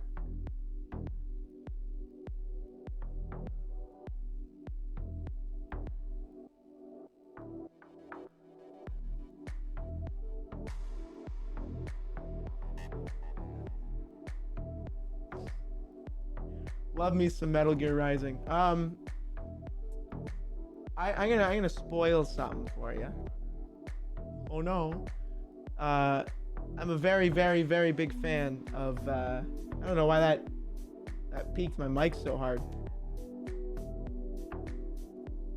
Very big fan of the aesthetics of Metal Gear Rising: Revengeance. I want to eventually have a very goofy, edgy version of Soda Cat as a second model to play with. And I already have like little notes jotted down about what I want to do for that. And so you guys know, this OC has lore. So there's Soda Cat lore you're missing out on. But I haven't talked about it because it's boring as fuck for people who aren't like super into like just character design. So the only I don't say it at all for the Boar stream, because the lore doesn't define how I perform in this character. It just informs the character design. So rather than it being like, oh, I want to like pretend and roleplay as this character, it's more like, oh, these facts about the world they live in influence this part of their character design. Why would they wear this? Why would they wear that? It's just a way to make the character's appearance make sense. So to get VN when? God, no. I've tried to play visual novels, man. I can't do it. Hold on. Play visual novels. Play is in fucking quotes. You read a visual novel.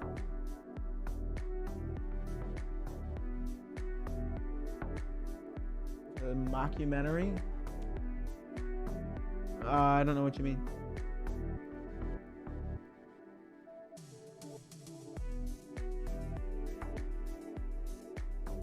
The best way to come up with character designs? Yeah, I think in visuals because I got fucking director brain. So whenever I have a really good, clear visual, I'm not doing a biopic. I talked about how I'm not doing a biopic. I said biopics are stupid. Would I do a mockumentary biopic? About like just a joking one about me? Nah, because that seems lame. That seems as lame, if not more lame, than doing it seriously. Because that's just like unironically no joke making fun of my colleagues. See you, Ranma. You want to direct your own film someday? I mean, I technically have. Whenever we do indie stuff, we direct it, you know? But yes, I do want to. I don't say want to direct. Whenever somebody asks me that, I say, well, I am. I'm already there at this point. I have companies fighting over who's gonna hire me. I've got two of the biggest ones going, oh, will you do it for us? Or will you do it for us? No, I am never, ever doing an autobiography. It's like masturbatory as fuck. And like not in the fun way.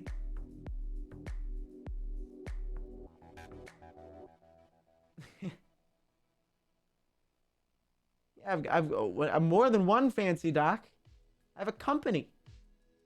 You know? I started a company for this. I'm not gonna, I don't talk about it because it's like, oh, I don't have an end product to show you guys yet. It's gonna take a while, you know? When I have an end product that you guys are gonna see, you're like, whoa, you weren't fucking around. Interested in acting per se? What do you mean? The company name is a secret because you can use the company name to find out where I live.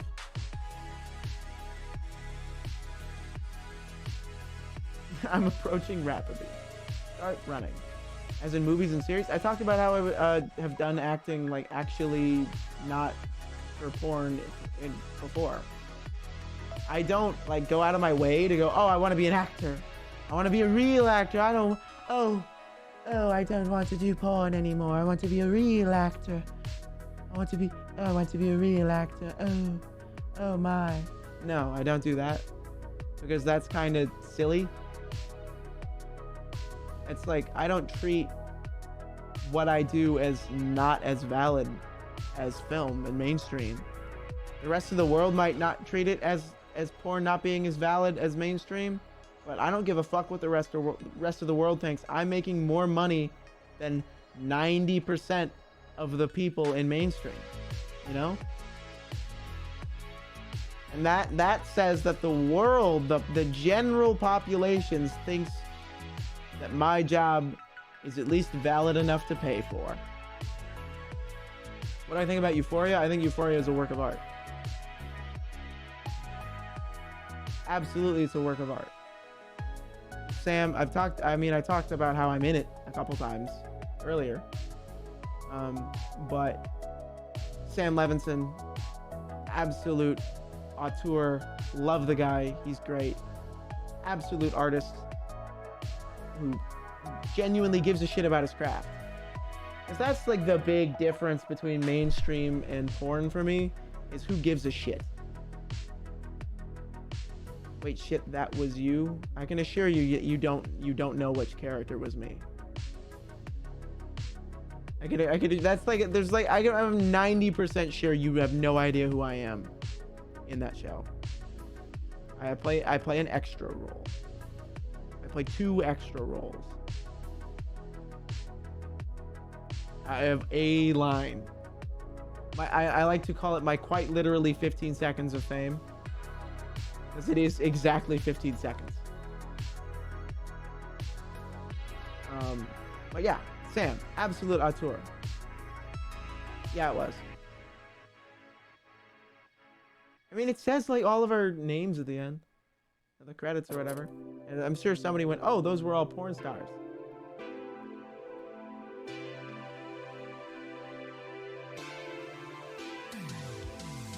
And then made the connection. Oh, that's where that is. Well, like, hold on. Listen to me. You know, let's say you're in the director's chair for this. You need to show that this character is a chaser and has a ton of porn saved or whatever of like his weird motel hookups. Where do you get trans women that are experienced on camera that are okay with doing simulated sex? Where do you find those? It's gonna take ages to find. Twitter? No, you don't find them on Twitter, because then you're opening that's an open casting call, and you have to sift through a ton of people who do not matter, who are completely irrelevant, who are just throwing their shot out there. Now fucking an intern has to sift through 10,000 more applications than they needed to. It's just like it turns it into a completely monumental task. Well, no, we need people who are experienced. We don't need people who want to be experienced.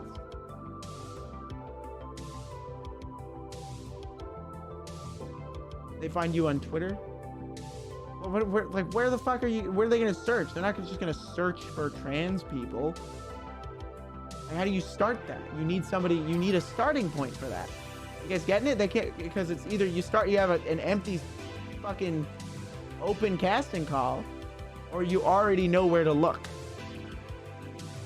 The way they did it is went, okay, it would be hard as fuck to find trans women who are okay with doing simulated sex on camera, who are experienced in acting and will act professionally. Well, why don't we just get the ones that are okay with doing actual sex on camera? Oh. Well, how do we get those? I just talk to a porn producer. It's way easier to find one of those.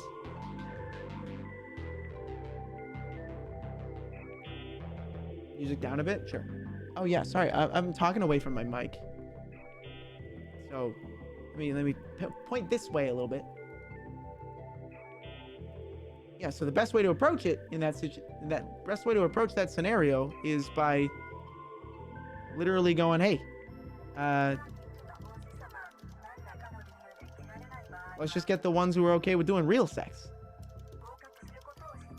So they just hit us up. They hit up a couple producers. They went, hey, who do you recommend? We need trans women who are okay with doing simulated sex on camera, who are available and in this area. Do you recommend anyone? And they went, yeah, sure, we recommend blank, blank, blank. We'll pay you Screen Actors Guild rates. We'll pay you a finder's fee. That's the big one, is that we got paid Screen Actors Guild rates, okay? Do you know how much the Screen Actors Guild pays you compared to our fucking job?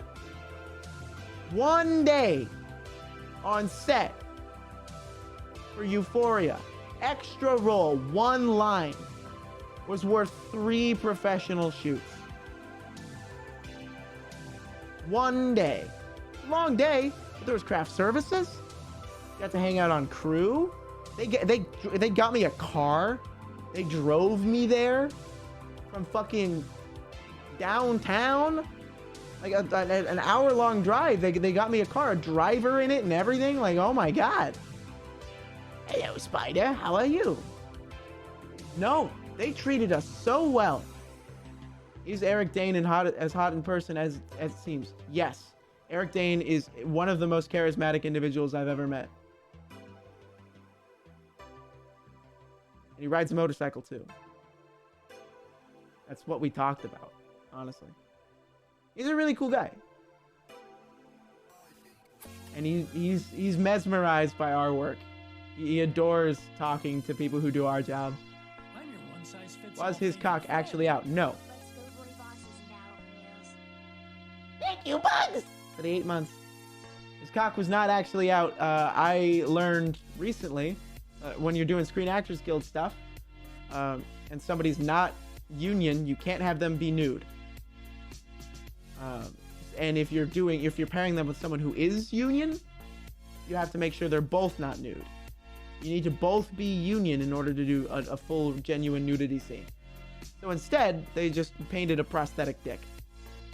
And I remember sitting next to the makeup room. One side of me was Hunter Schafer, and the other cipher was the guy in Hollywood who paints the synthetic dicks. Sitting there with an airbrush, fucking nice Iwata airbrush, doing silicone paint on a fake dick. It was great.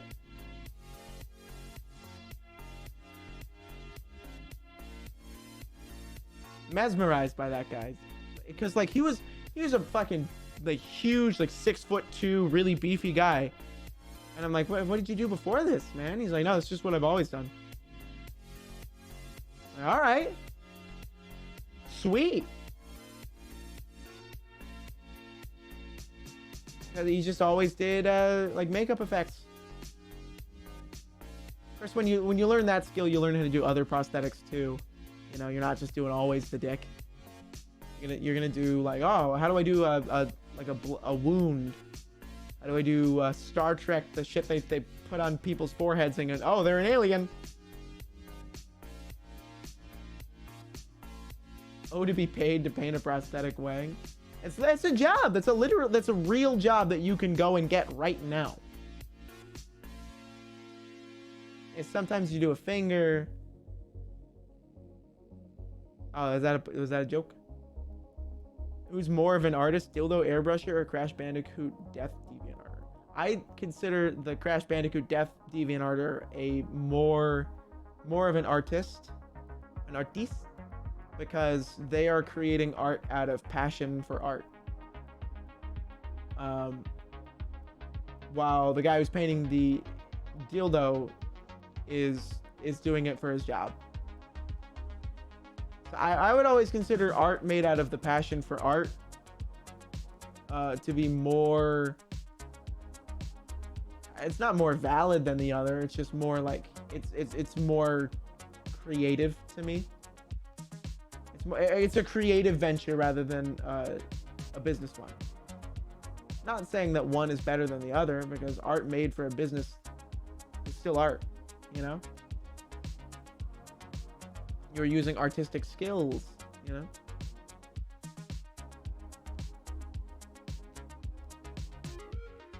Yeah, the only reason it was created was to fulfill your own soul.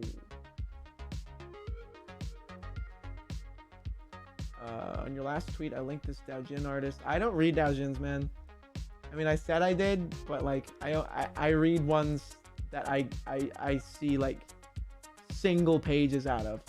You cannot get me to sit down and read an entire Daojin. I will skip through it. And I will, even if I love it, even if it's like, this is the hottest thing I've ever read, I will never, ever, ever in my life remember its name. Like 22 pages, focus? Oh, sure, tell the guy with ADHD to focus. Hey, buddy, you want to pay for my medication? I'm just joshing you. I'm just goofing you. I'm just goofing you. You're getting goofed. You're just getting goofed. Reading is for nerds. Yeah, that's what I said, you nerd. He hates us. Get a load of this guy, huh?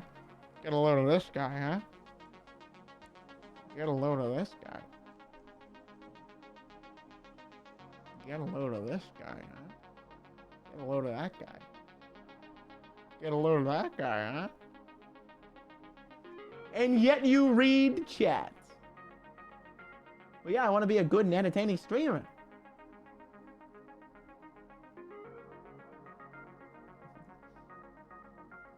No bitches. You're sending all of your mess. Ah! Sorry, the back of my brain hurt all of a sudden.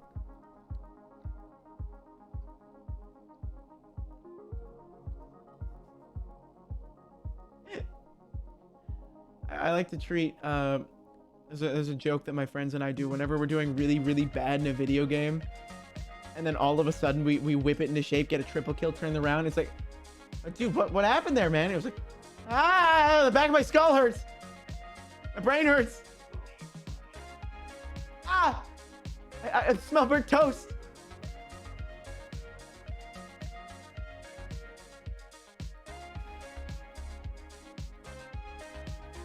I feel a shock down my body. I can't see anymore.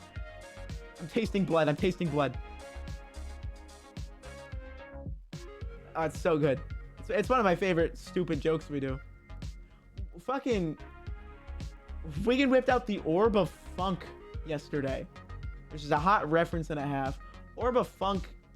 So Orb of Blank is one of my favorite, like, just joke names for like a mystical item. Like the Orb of Confusion is funny. So we had the Orb of Bunga in one of our D&D campaigns. And the Orb of Funk was like the last rendition of that joke. And I have a couple like mashups on my YouTube channel. Phil Collins and the Orb of Funk. And it's one of the songs from Donkey Kong Country 2 and In the Air Tonight. Sharp pain in my left arm. My left ventricle.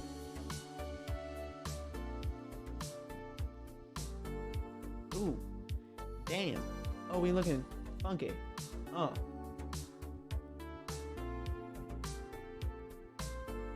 I feel funny. Right side, only the right side of my face is sweating.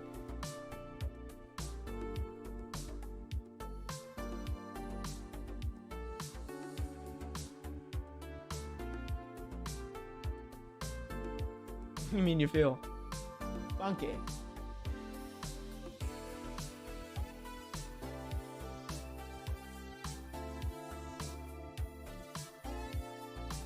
Cool guy has a chill day is about from that era.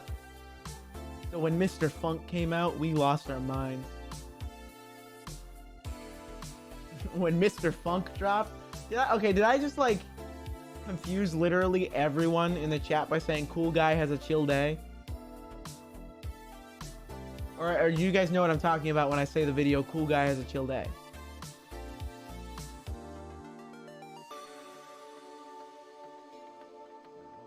Just for the sake of chat. Okay, we got...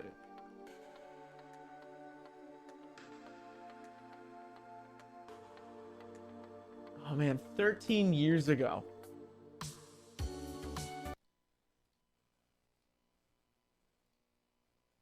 January 13th, 2009.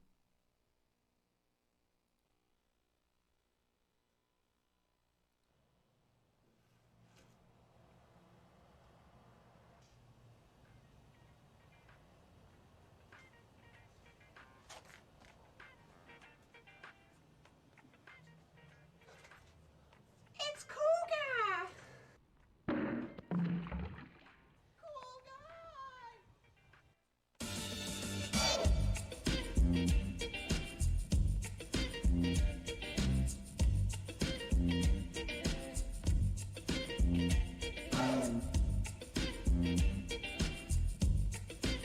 So,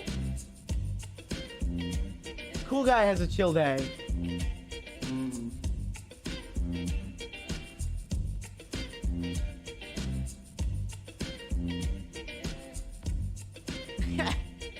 It holds up.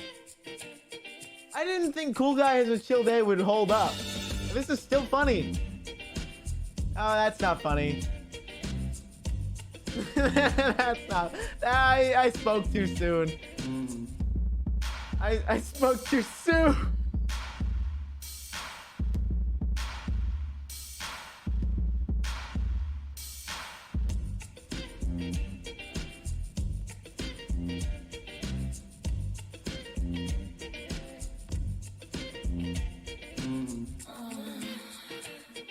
Okay, I don't think I can show this on stream anymore.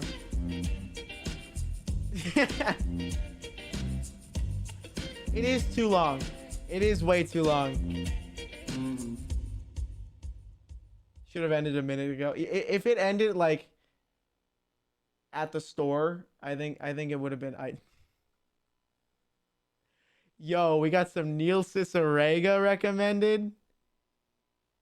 Yo, Ariel Needs Legs is another one I still reference to this day. 8 legs, 7 Vagonias. And that's why Flareon's the only fully evolved fire-type Pokemon that does not learn Solar Beam. Anyway, I love talking to you.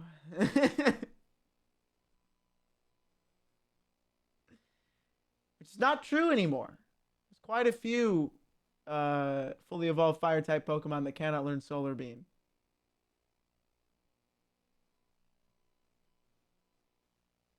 Oh, what a fantastic video. Shit, that is every time we touch. Don't want to play that again.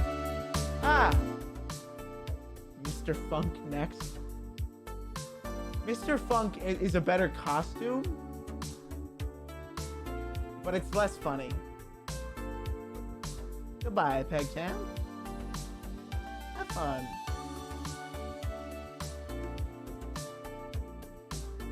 That was 7 years ago, huh? Mr. Funk is a funnier looking character, though. Why is he bright orange? The forearm gloves making his arms incredibly long is funny. The fact that he looks like a creepy uncle. His eyebrows being so far up. Oh, it's great. It's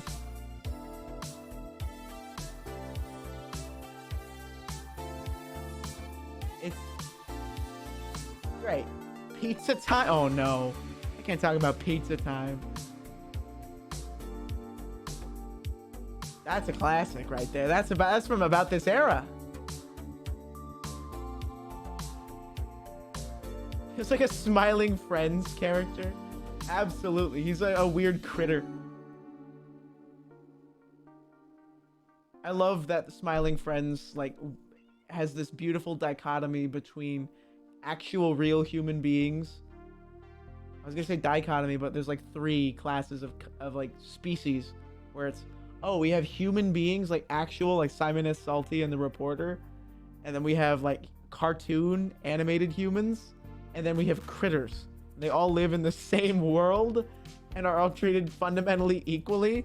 That's so fucking funny to me. It's immediately genius. It feels like every character is from a different show. So great. Oh, big yawn. Yeah, it's fun to like look at a character and see, oh, did Zach or did Michael draw this, you know? I'm gonna get a Red Bull, and then we're gonna decide on a video game to play. Be right back, gamers.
Genuinely debating whether or not I mix myself a fucking vodka Red Bull right now.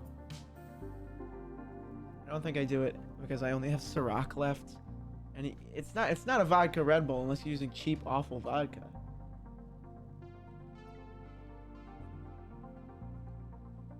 Right?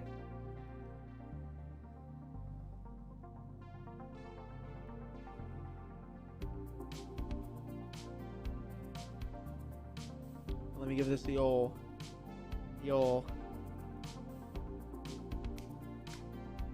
That was the lamest can open that I've ever fucking. Oh my god.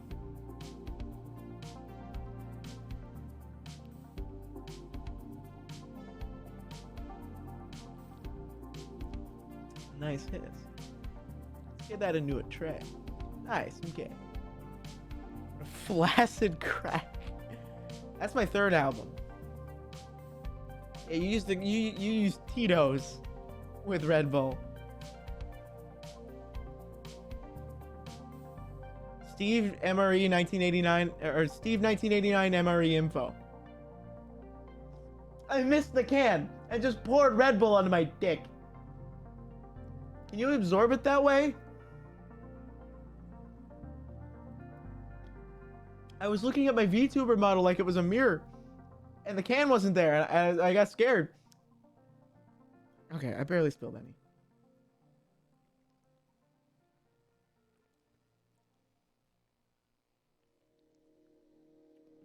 I'm wearing me a thick pair of sweatpants.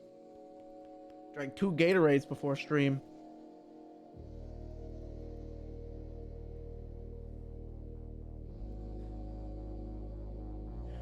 I think that's probably my least favorite Germa character. I think Juggles is my least favorite Germa character. He sucks. He makes me uncomfortable.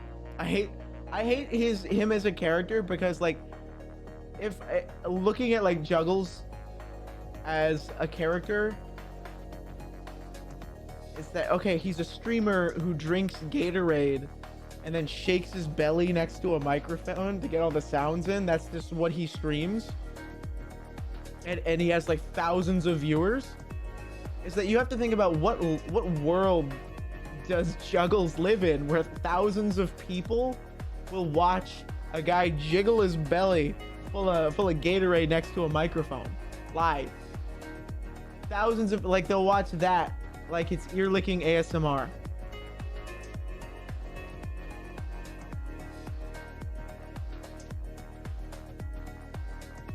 That world is fucked up, and I do not want to live in that world.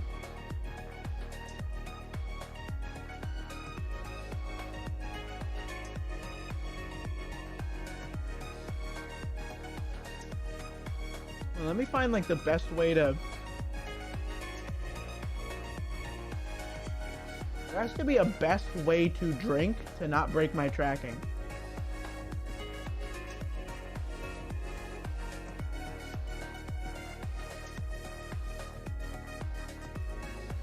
Probably that. Or with a straw. I have a straw right here. Why am I not drinking with a straw? That's why. It's a titanium straw in an aluminum can.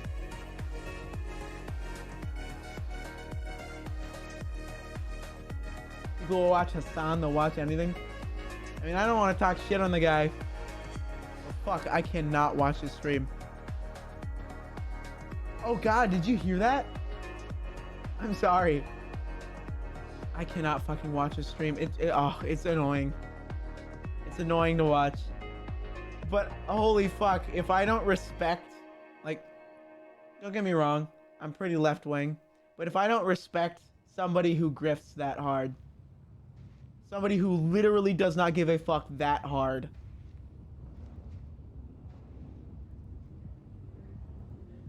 holy, he's fooled everyone, and I respect that so much. Like, I have a lot of respect for people who are on the fucking grind. And like, before it was like, okay, he bought an expensive house, right? He lives in a nice house in LA. You know what? Treat yourself once. But the other week, when it goes, oh, I just bought a Porsche Taycan. You what? A Porsche Taycan? That's not even a good electric car. People who drive nobody likes, even Porsche owners who like the Porsche Taycan don't like it. They go, oh, this car kind of sucks. It has like 0 range. It's a toy. It's a plaything. He's gonna get another car that he actually drives. He's gonna get himself a nice gas guzzler. And then the Porsche Taycan he'll take out on the weekends. Holy fuck. That's some grift right there. That's ballsy. To get the $200,000 plaything toy and advertise it? Oh. Mad props, dude. You've got balls. What I missed, we were talking about Hassan. Porsche hasn't made a decent car in a while. I actually don't know much about Porsche as far as like general car stuff, you know.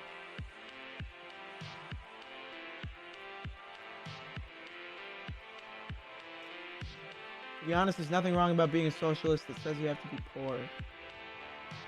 I think you worded that a little wrong, but I know what you're trying to say. There's nothing wrong with being a socialist who has money. You don't have to say that you need to be poor. Which I'm inclined to agree, but he's also a millionaire, a multi-millionaire, one of the most successful people on Twitch.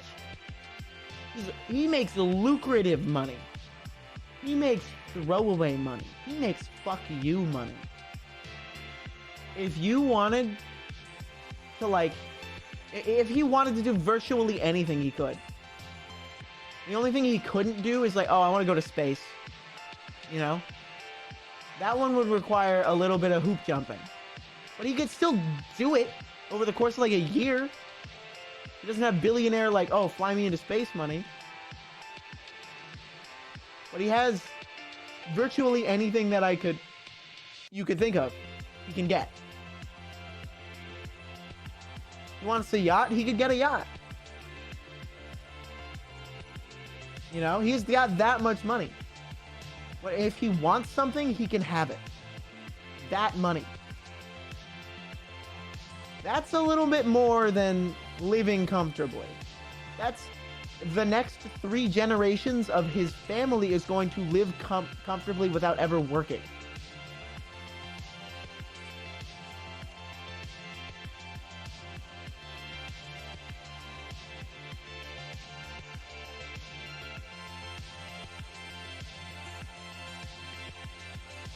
So, having built that on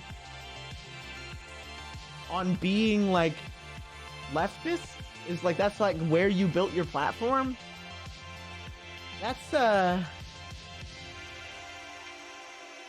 ballsy. That's ballsy.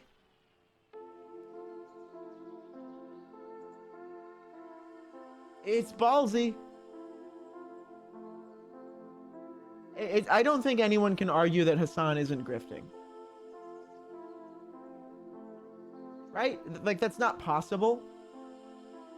Because when you look at the guy, and you look at what he does and what he says, and they're two different things. Right? Hassan is a critter, yeah. No, he's a critter. He's a funny little critter. Like, I'm not gonna. I don't want to get political, but like, there's no way he's not a grifter. You know? Right? There's like no. But like, I have respect for people who know the game. Okay? Because there's a game to all of this, and you're either playing or you're not. And I have more respect for people who play the game than people who stand by and let things happen.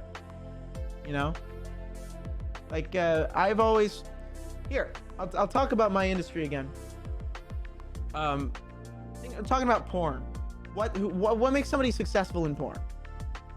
What makes somebody successful in porn? Go ahead, class, raise your hands, and I'll call you out. Sex, no. That's not... Come on.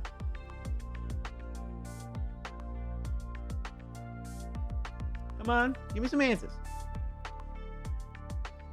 Viewership. Screen presence. Is viewership all your metric? Because then Violet Myers should be or not Violet Myers, Mia Khalifa should be considered successful. Mia Khalifa does not consider herself successful, and neither does anyone else in the industry. Screen presence. There are a ton of wonderful performers that have great screen presence that have very little viewership, very little people buy their content, and aren't hired by pro producers. Young and hot? That's not what you need to be successful. What is success in porn? Not what you need. What is success? When can you say I have become the top? I'm successful. I've made it in this industry. What do you think? Money? Money's a really good answer. But it's a genuine fact that money isn't everything. Connections. What do you do with those connections?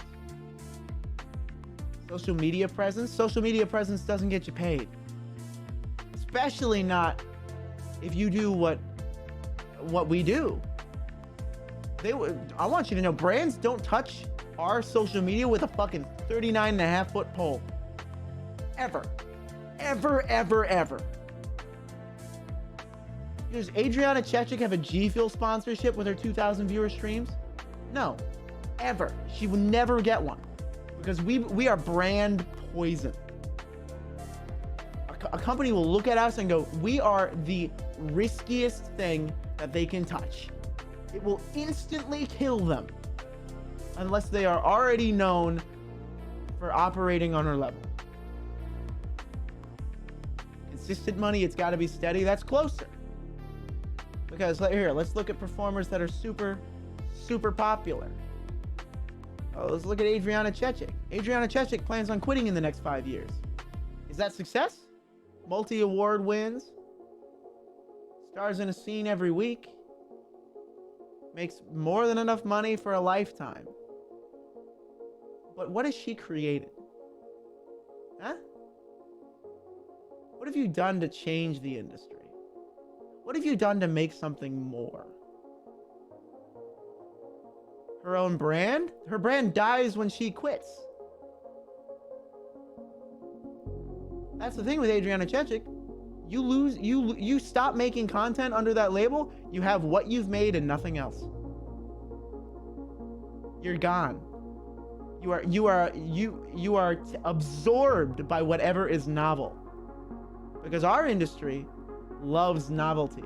It always wants the newest girls, the youngest ones. It It always wants what's new. What are we doing now? Go, go, go. Every single thing. You need an empire. You need something that really, really makes something.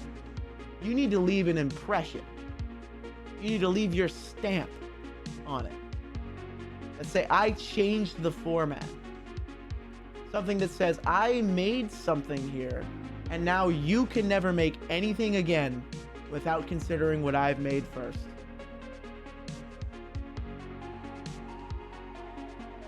Sasha Grey seems to be doing all right these days, but is it the same? Is it truly fame?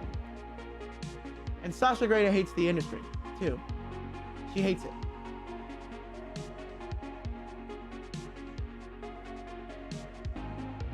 Do I consider myself successful? Not yet. But I will be. Because I am one of, I'm one of maybe 50 people in the industry that give a fuck.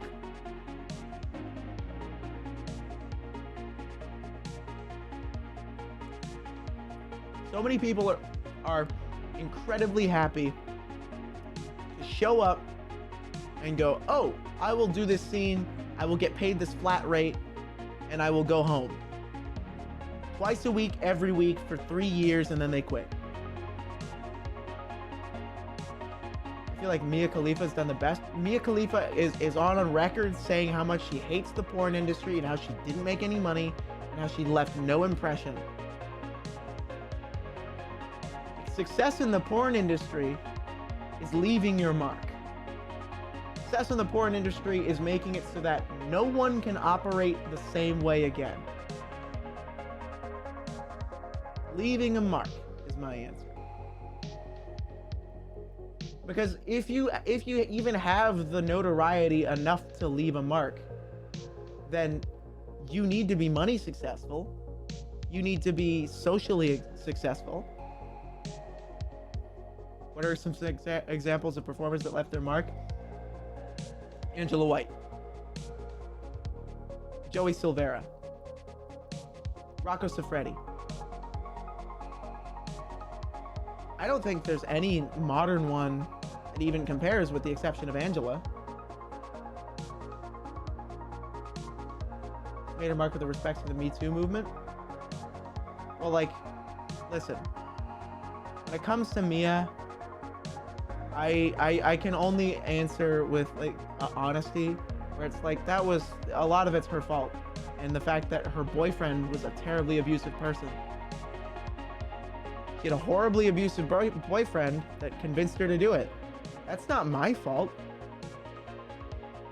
Bailey J. There you go. Great answer. Great answer.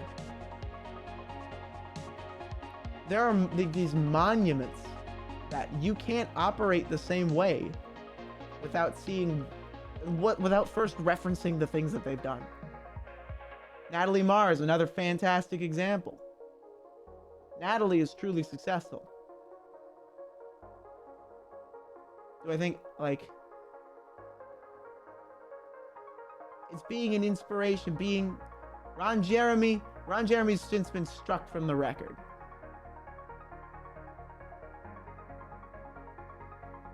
Gianna Michaels? A little bit, yeah. Here's another one. Here. Mia Malkova. Mia Malkova is clear number one for oh shit. She really broke the mold. Because Mia Malkova does mainstream now, and she crushes it. You know?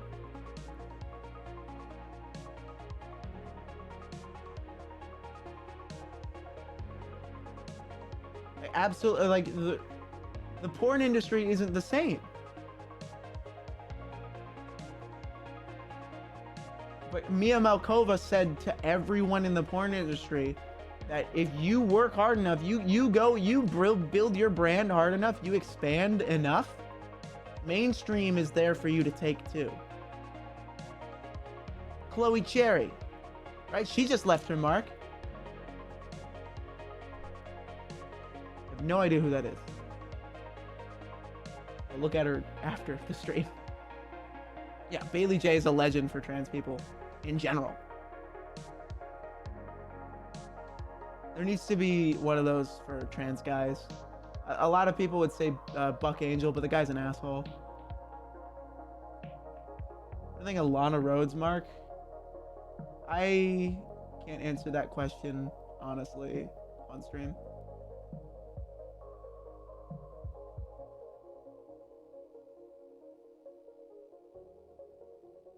Yeah, Buck's an asshole. Fuck that guy. Yeah, fuck that guy. Fuck that guy. You know, we don't give a shit about that guy.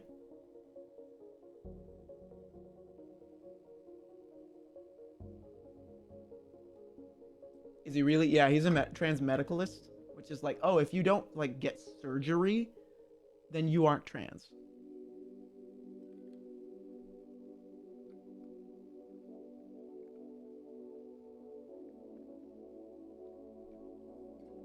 He's just like a dickhead. Who gives a fuck with that? The guy's like fucking what, like 50 something?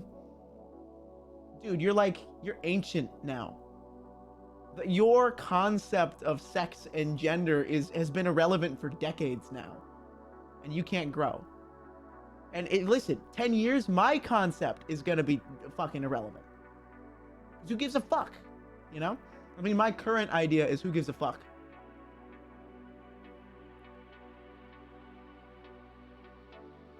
And it's eventually, hopefully, who gives a fuck will be the normal like answer to that question. He's a crazy trans misogynist. He's so trans he hates trans women. He's a trans space misogynist.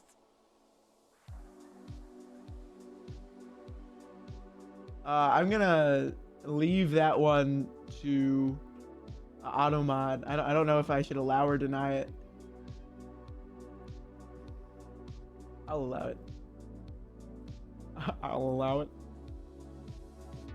Who gives a fuck what that guy thinks? Lana was dating his wife, and as revenge, he outed her to the tabloids? Holy fuck, what a dick. Yeah, so my current belief, and hopefully the belief in 20 years will be, why the fuck do you care? That's you should treat your sex, or your gender at least, like you treat your sex as like, oh, if your doctor needs to know that, you fucking tell them that. Sex is biological. You know, sex is a very, very important part of the way our bodies function. So that's important information to know and not lose track of. Gender? Treat that like your favorite fucking, favorite dessert, dude. You don't need to tell somebody that. You can learn my favorite dessert after you've dated me for a month. I don't know. I'm still figuring out my favorite dessert. Sometimes it changes. If you want to know it, then you're gonna have to fucking get to it. Sex is bimodal. Yeah, I've said that before. I didn't say it was binary. I said sex is an important part of our functions.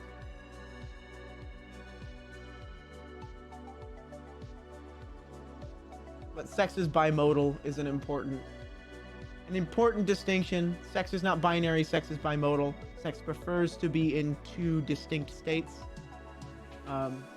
with a couple of in-between states and a couple of outlier states on either side.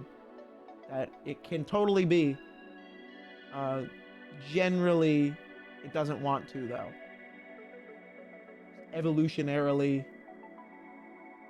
we want to be in XX, this working female body, and we want to be in XY, this working male body.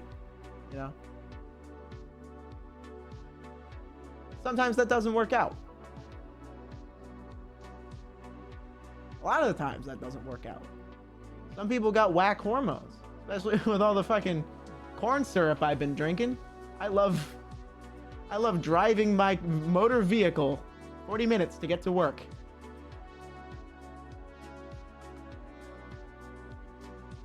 That's a joke. I don't believe corn syrup is ruining our endocrine systems. Or is it?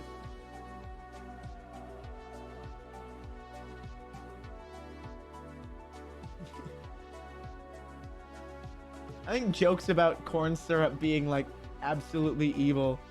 The hormones in the chicken. That's what they say in Brazil. Hey, that's entirely possible, you know?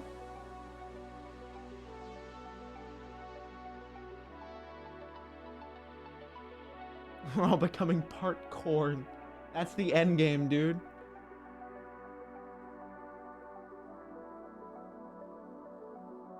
The human corn hybrid. Finally! After all these years, I've done it. Fusion between man and corn.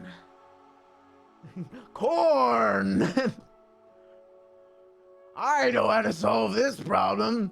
More corn!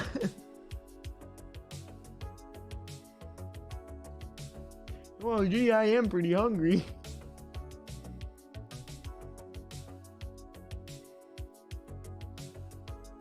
Making a mark in the corn industry.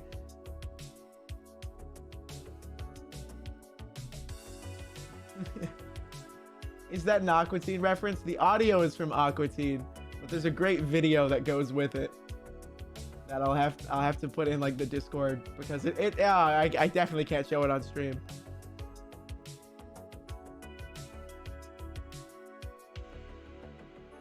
Corn, my boy. You're American corn. Actually, I haven't watched a lot of Aqua Teen.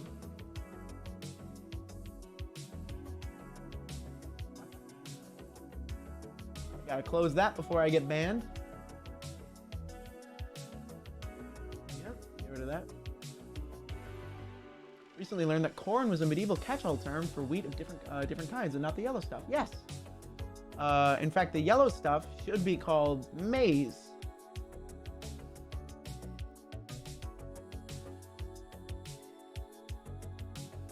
Maize.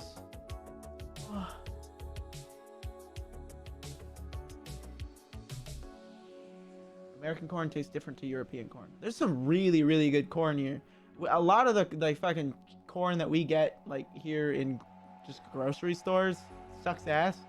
But you go to a specialty like place, you go to the farmer's market and get yourself a nice specialty corn. Oh my god, there's such good. There's weird like purple and red and multicolored varieties that all have different textures and tastes and flavors. It's so good. It's so good. There's some good, damn good fucking corn out there. Yee-wee, country girls make do.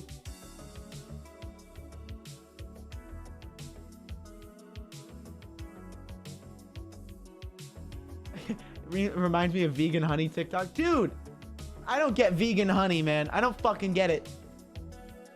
I don't fucking get it. Dude, the bees don't get hurt if you eat the honey. I know it's like bee puke, but like by eating them, eating the honey, you're saving the hive. If they make too much honey, and if they don't expand with all that honey, then they die. We shear them like sheep. That's what we're doing. If you're vegan, you can't be wearing wool either. Beekeeping saves them. We have a symbiotic relationship with bees. Stephanie, I swear to God, you meow one more time. You meow one more time, I will snap you over my knee like I am Bane. Honey is not in conflict with veganism. Exactly. Neither is wool. It's insane. But they don't a lot of vegans don't go, it's an animal product. No thanks. I can't eat honey. It's an animal product, and I just can't stand to see animals be abused. But it's not.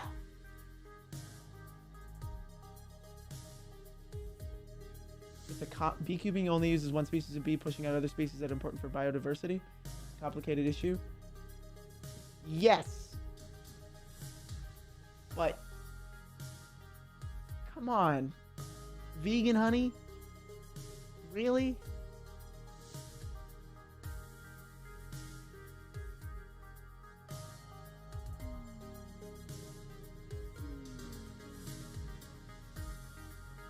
Honey, so I don't get that one, man. Support a local apiarist.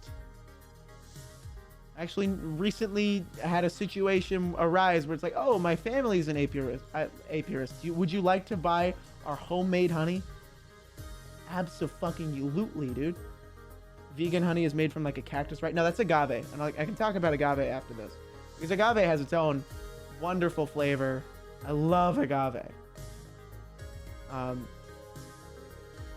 Vegan honey, there's like a TikTok, and it's just apple juice and corn syrup. Or just apple juice melted down with extra sugar and caramelized. That's just caramel. That's caramel and apple. Caramel apple, like, don't get me wrong, that's probably tastes good as fuck. But you could just buy honey.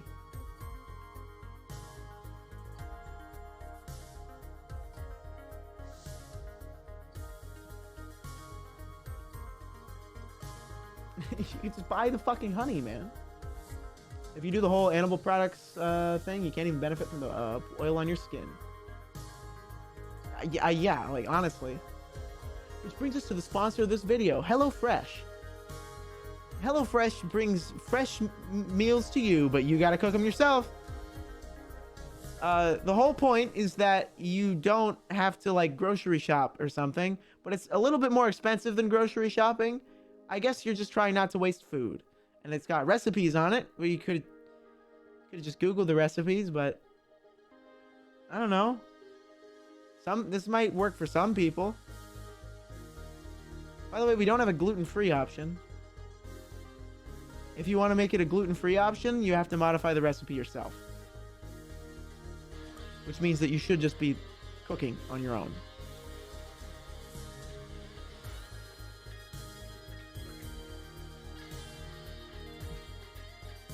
Sponsored by honey. Gluten-free is extra. It's not. It's literally not an option. Not an option. They say, hey, you want to get gluten-free? Oh, well, modify the recipes yourself and substitute your own gluten-free ingredients. Like, at that point, I'm just gonna cook, man. I could just cook. That's what cooking is. I just grocery shop on my own. What's the point of your fucking product then? Especially because gluten-free stuff goes bad faster. Swarm of Bee, thank you for the follow. Almond milk. I've heard almond milk is actually really bad for the environment too. Because you need to grow a lot of almonds to get a little bit of almond milk. Which means we end up like spending a lot of money on land and... Persephone? Guess who's back in town? Persephone. Come here. Come on. Come here. Come on. I went to go pet her. I went to go pet her and she ran the fuck away. She ran away. She's been yelling all day and she ran away when I went to go pet her. Ridiculous. I've been clowned for the last time. She wants to play? No, she's horny. I don't have her fixed yet. I know, I need to. I was gonna do it next week.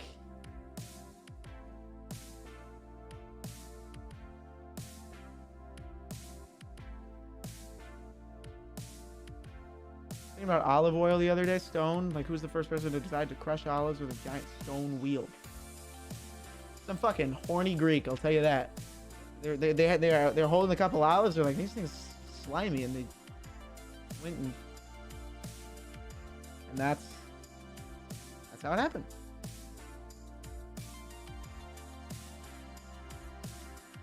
Yeah, she be fucking yelling, dog.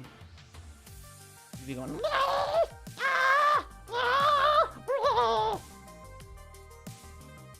Yo, Kafka with the fucking 8 months. Let's go, baby. She's rolling on the floor behind me, just like, rolling around. What? Oh my god. This thing's ridiculous. Fucking insane, I swear to god. And I don't know what to do with this thing. What? In the throes of ecstasy. Do I watch any cartoons? I watched Smiling Friends recently. What do you mean by that? As I used to.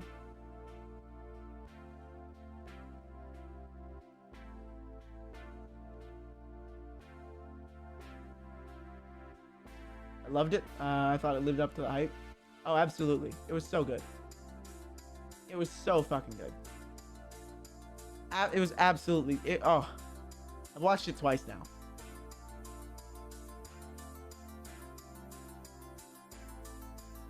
Stephanie? Okay, now you can say hi to chat. Hi. Hi, say hi.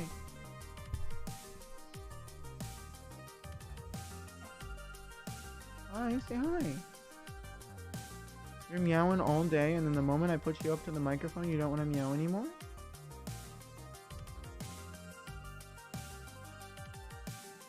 I'm using the bottom of my chin to pet her. I love you, Pecha. I love you. Hey, I love you. Even though you're like really ugly right now, and you stink, you reek. I love you. Okay, now get the fuck out of here. No, get out of it. No, you're out. You're out. You're out. Get out.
coin returned. I refilled her water and refilled my water, and also gave her some wet food in case, so maybe she'll shut up for a bit. Why is my mouth not? Oh, how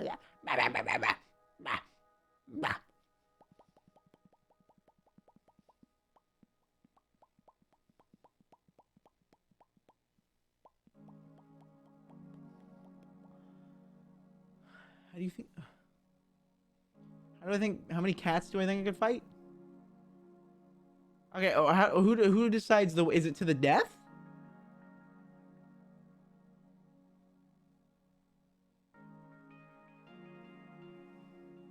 To the death.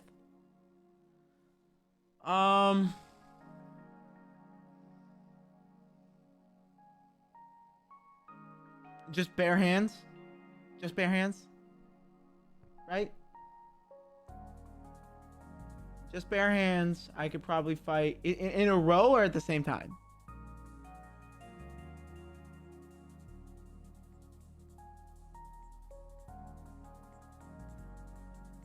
Same time. How big's the room? Where are we fighting?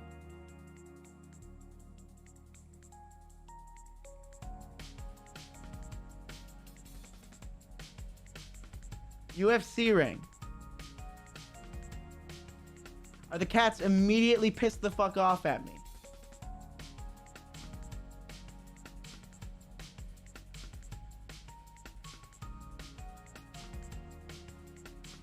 Six.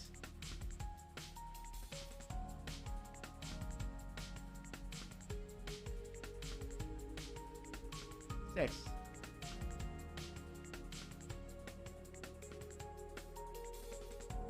I think that's a good, honest answer. Well, we won't know until we find it, until we do it ourselves, right? That's next stream.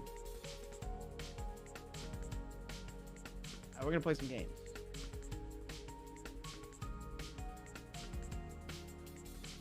You know, cats go for the face first. I'm also 5'7", so they're gonna have to jump while I'm moving. I mean, it's gonna suck. I'm gonna be scratched the fuck up, bleeding profusely. But like, you could snap those things, dude.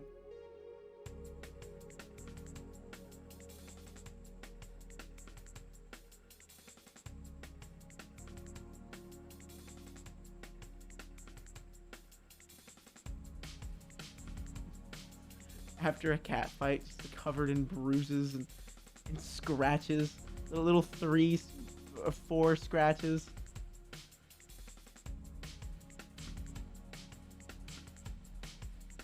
You have to scare them off. Exactly. That's what I was thinking, is that, like, you stomp one, they're gonna be fucking scared of you.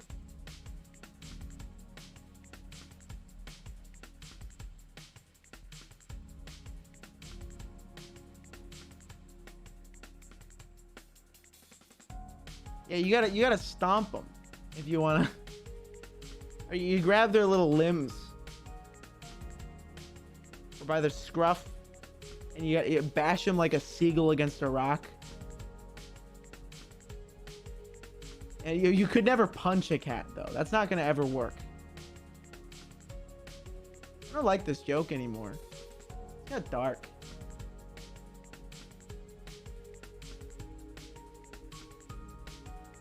I've gotten a grip of an angry, crazy cat a couple times. Grab one by the legs and use them as nunchucks.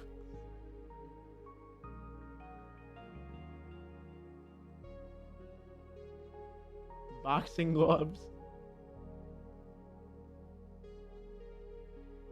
Combo move. The Alinity combo.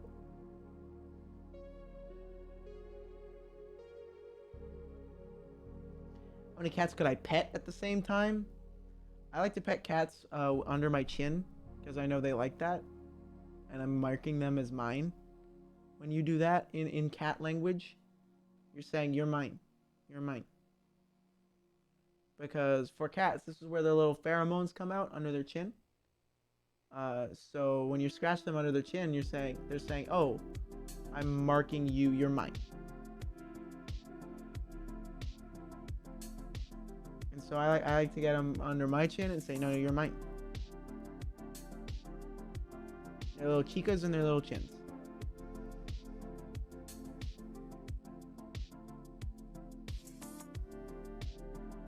Ever think that the worst or the best days of your life weren't that great? No? You okay, man?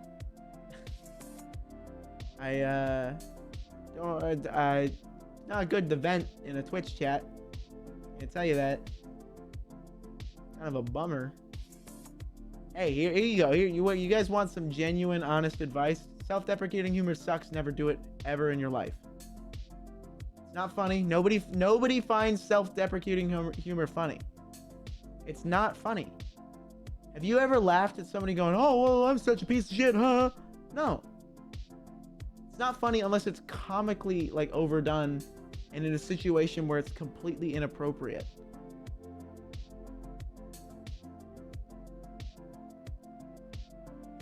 Instead, you got to switch over to the old comically overdone positivity. You got to go, "God damn, my dick is huge and I have so many fucking friends." Do that. That's better for you.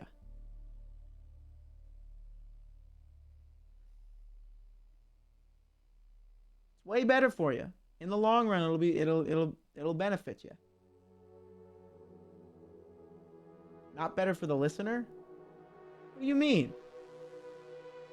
Way better than self-deprecating. What? Well, that's the thing, is that you can just like joke. You can jokingly say how great you are. My braless wife is awesome and my credit score is through the roof. Yeah.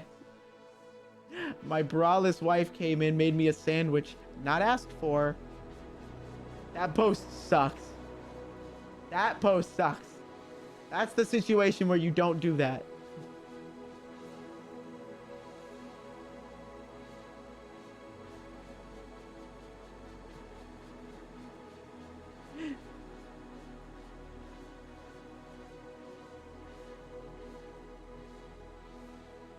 Breaking the ice at the next board meeting by telling them my dick is huge, that I have a bunch of friends before heading into the PowerPoint. Okay, listen to me. You're saying that as a joke. You're saying like, oh, that's like not gonna work. Are you telling me that you would have broken the ice by saying, "God damn, I fucking hate everything. I'm gonna kill myself"? Is that how you break the ice?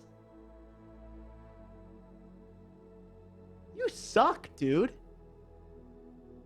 Come on. You can do better than that. I know you can do better than that.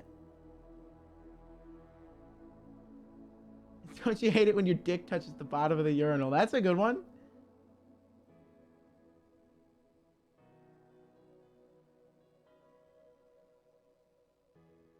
Dude, my grades, I have a 4.0 GPA. Okay. Okay, so long as you're not arguing in favor of self-deprecating humor. Nobody likes it. Nobody likes it. It sucks. It sucks. Fuck you.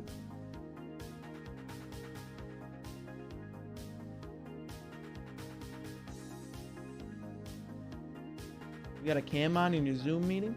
Recently, we did AVN, which is like the Adult Entertainment Awards.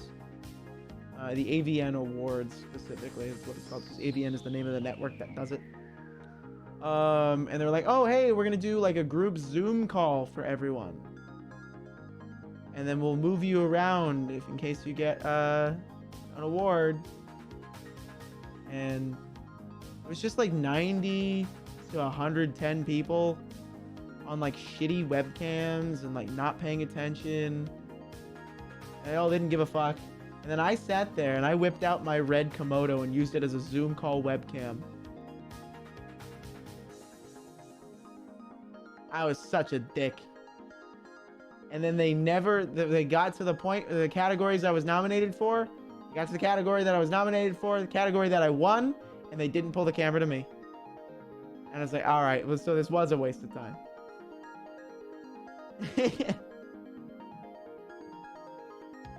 Like, cool. Cool.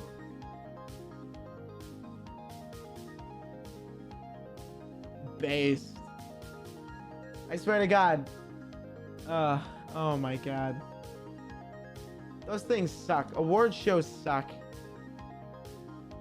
I'll tell you why. A lot of them are like pity awards. There was a ton of them last AVN. Like it was really bad. Because like some horrible shit happened to a performer.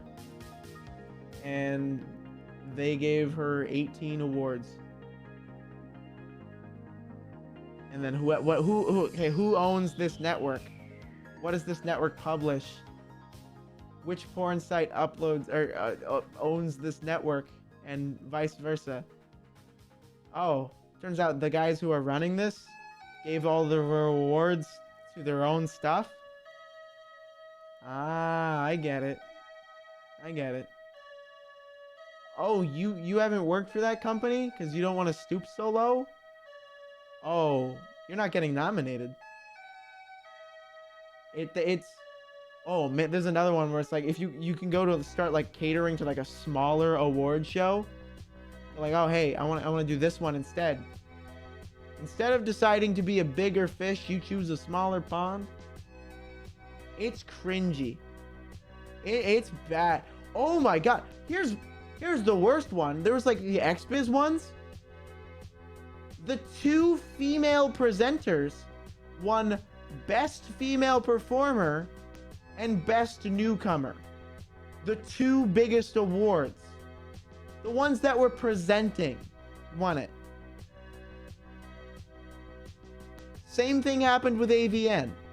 The one who was presenting won like the most prestigious award. And the hosts won. The most prestigious awards. The ones that were like, oh, these are the ones that matter. It's who hosted. And literally, and the winner is me, dude. It was bad. It was real bad. It's like, oh man, you can't even write something that's stupid.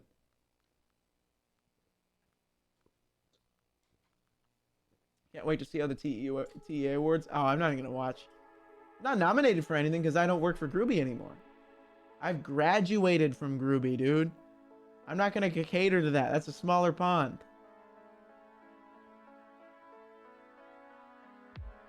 Ever go to those expo things? I went to one once and it sucked. I went to one once and it absolutely fucking reeked. I went to AVN 2019, 2020. Fuck, it was awful. 2019, because 2020 didn't happen. Oh God, it was a waste of everybody's time. So AVN said, hey, will you come down and sign things for us at this booth? I was like, oh damn, yeah, sure, I'd love that. Oh, you can't pay for my ticket? Oh, well, I'll just schedule some content. That way I can pay for it. And then you show up and they go, okay, what'd you bring to sign? Are you telling me you wanted me to sign for your company, but you wanted me to bring my own stuff for me to sign? So you wanted me to go down to the Kinko's and get 400 nudes printed out on 12 by 11 glossy mat? Glossy print? Like, that's what? Oh, there's 30 other people in this room and you're all sharing micro booths? Oh, I get it. No, I get it. It sucked. It sucked so bad. I mean, yeah, it's not going to phase a Kinko's employee, but it's a dick thing to do, especially to not tell your performer that until the day of.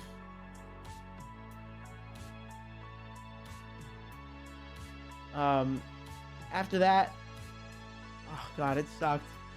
You know how I said, oh, I'll schedule some content, that'll pay for it? I want you to know that I got canceled on by 7 people for 5 days. 5 days, 7 cancellations. It's more than a cancellation a day. I start talking to people, like, oh man, this sucked. Like, I had a horrible time. Like, I scheduled so much content and they all fell through. And then like a really, really popular performer says, oh, that's why I triple book. I go, what do you mean? He says, oh, I book 3 things for the same time. That way, if one of them falls out, it doesn't matter. Wait. You're telling me you booked 3 things for the same time? You know that means you're canceling on 2 people for every day, right? Are you stupid? Are you a dick? Are you insane? What? And it turns out everybody does that. Everybody double books. They double book and then cancel on somebody every single day.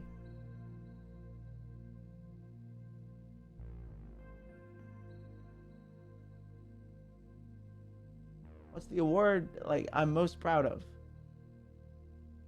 I'll talk about that later. But I'm mad. I'm mad at this. It's a clown college, and no fucking clown college. But goddamn, are these jokes not funny? Jokes on fucking me, dude. Because I treat this like a goddamn business, and not like a party. It's not end stage capitalism. It's assholes.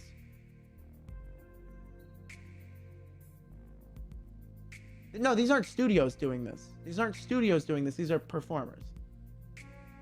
I said I schedule content trade. Content trade is when me as a performer talk to another performer and we say, hey, I'll make something for your sites and you'll make something for my sites. Or you say content share and we'll both make something and sell it for the same price. Eh? That's something you can do. So these are people going, oh, let me schedule for 2 people every single day and cancel on them every single day. And so me as a second choice, you know, not exactly like a #1 talent at the time, I got canceled on every single time. I was everyone's second choice. And that made me feel like absolute diarrhea dookie shit. And I realized, wow, these award shows are rigged. Most other performers don't treat this as seriously as I do. They treat it like a joke or they treat it like it's a party. And I'm going to blow all of them out the fucking water.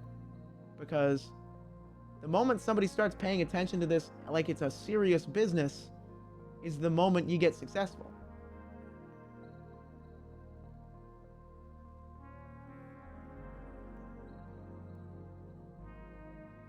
Which is why I don't believe a lot of very quote-unquote successful popular performers aren't I believe that a lot of popular performers aren't truly successful. Because all they do is the same shit that they've been doing this whole time.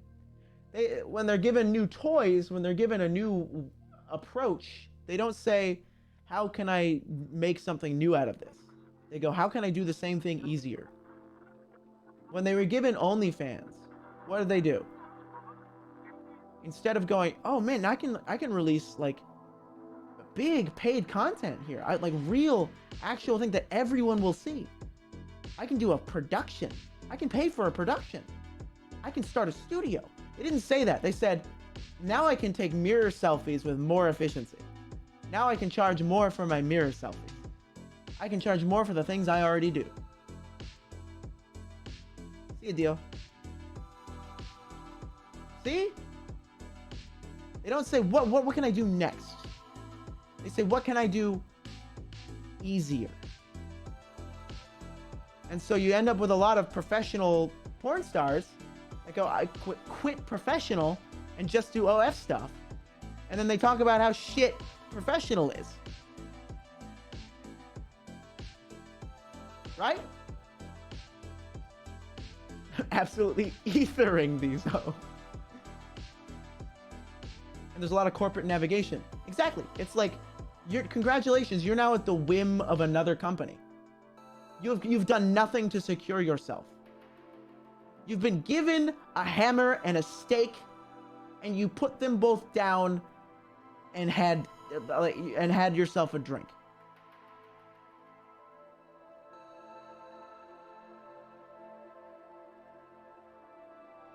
You could have made your mark. You could have absolutely claimed your stake. And instead you chose to sit in somebody else's.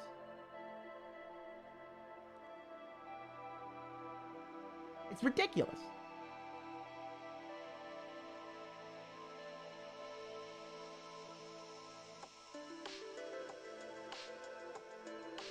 Reduced back to the effluvial grime. Holy fuck, man. Holy fuck.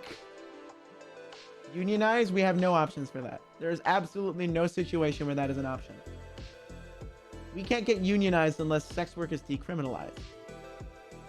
Okay? That is not an option. What do you want me to, you think I get health care? We have 2 unions and they both suck. They're both super right-wing and don't do anything for you.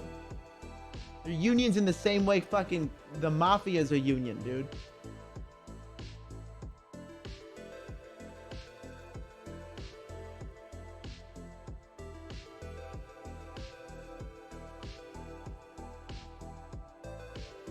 Is the monetization from amateur Pornhub videos good at all? Awful. Awful, awful. Worse than YouTube. Worse than YouTube. I think I've made maybe $200 from Pornhub monetization total for like several million views videos. I was number like 500 on their platform for a long time. And I think $200 over the course of 4 years is what I made. It sucks. That's not what you do. If you want to win, you got to play the game.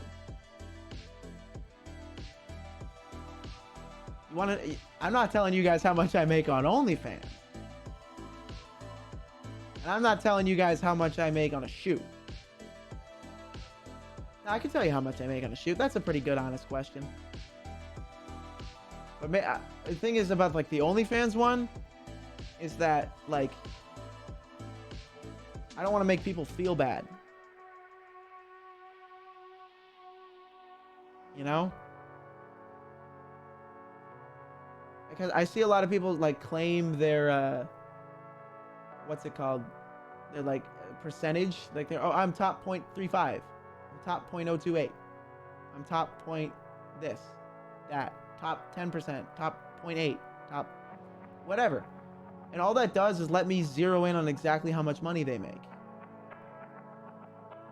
It's not really like an advertisement. Because nobody really cares if you're top whatever. They care about whether or not you make good stuff. Because there are performers that are bad at it. That are really, really high just because they have so many other fans.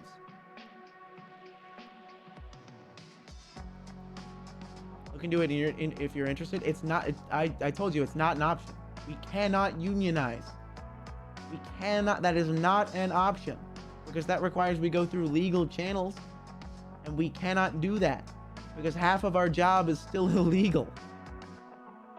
Half of our job, even if the other half that's perfectly legal and has license and model forms and laws around it, is treated like it's illegal.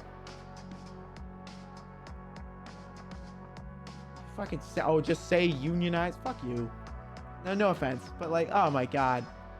I can't do anything about that. That's why you advocate for social change. There's tons of sex work advocates out there, and I am not one of them. Because I am too busy putting my own oxygen mask on, dude. Once I put my own on, then I can put yours on, okay? Oh, I don't want to talk about like what sex work looks like under socialist That's a fucking. Oh, I hate that. I hate that. Let's move next topic, dude. Because the moment somebody says that, somebody's gonna say, "Oh, well, sex work wouldn't exist," or something stupid like that. Some stupid horse shit like that. When I say the game, I mean like playing the industry like it's a business, navigating it like it's something worth navigating instead of going with the flow.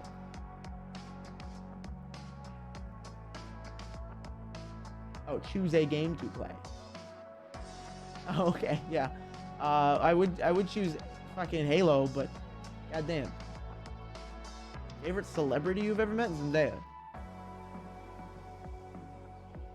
Truly wonderful. She's great.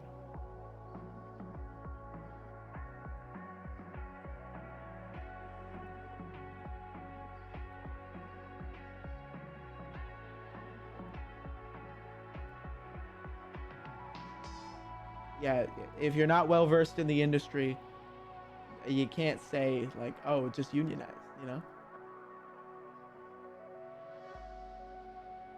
You have to figure out how to navigate. Yeah, you have to figure it out. But it's not hard to figure out, you know? Oh God, there's like, I see so many stories of performers going out and going like, "Oh, I got paid for this much for this shoot. Was that a lot?" It's like, you didn't ask for more? You didn't say, "No, I don't shoot for that little." That's why I'm successful, because I just pretended that I was already successful. I got fucking balls, okay? When someone said, "I'll pay you 800," I said, I don't go for less than 1,000. When somebody says, "Oh, will you do escorting?" I got $5,000. I said, "Make that 9 and I'll think about it." Know your own worth. That's like fundamentally what it is to be self-aware. That's why I truly think that success is in navigating yourself instead of letting somebody navigate for you. Because I believe that people are truly intelligent, are the people that are self-aware, are the people that can see where they are and where they're going.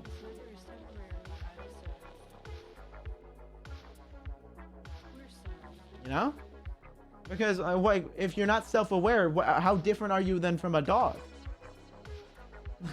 Will you fight or will you perish like a dog? Uh-huh. Yeah, same thing applies to artists. Charge more. Do you know how many times I've commissioned art and said charge more? I said charge more. I've commissioned something before and said, no, charge more. And he went, all right, sweet. 30%, and he charged me 30% more, and I paid for it and still gave him a tip. Because I know how much his art was worth. And it was more than what he was charging.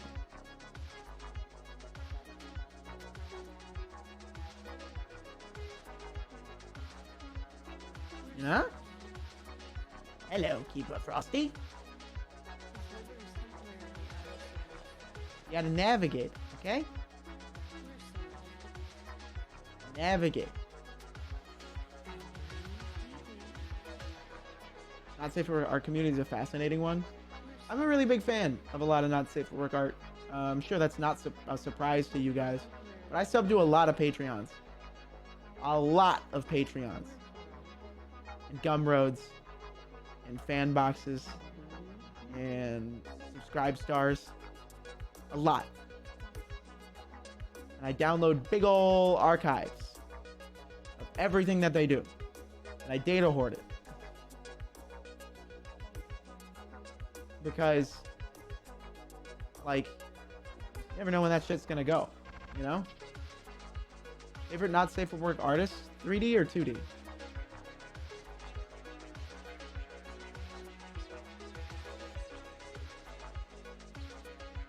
How do furries have so much bank? I don't fucking know, man. Oh, no, I do know the answer to that. They all work in IT. You have scripts to download stuff? No, I do it all by hand. And I keep a document. I keep a text document in my Mega Drive that says, okay, I need to update this one. I haven't updated this one in this long. This is how long I updated in this one. Exactly. a last update this year, this month, you know. And I go and I check, oh, did they redo their archive or something?